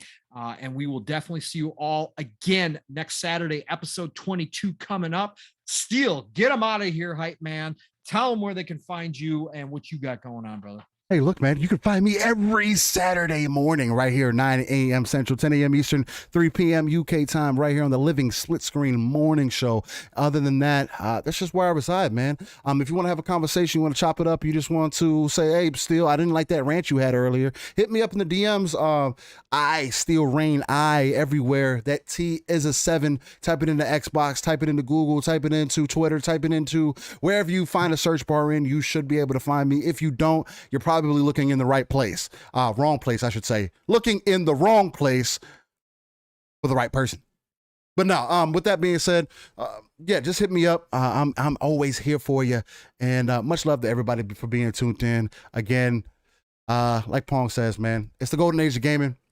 And like I say, if you like it, I love it. Keep it live, raw, and uncut, ladies and gentlemen. And hopefully you guys have a fantastic weekend. With that being said, Living Split Screen is out. Much love. Later. Y'all stay easy.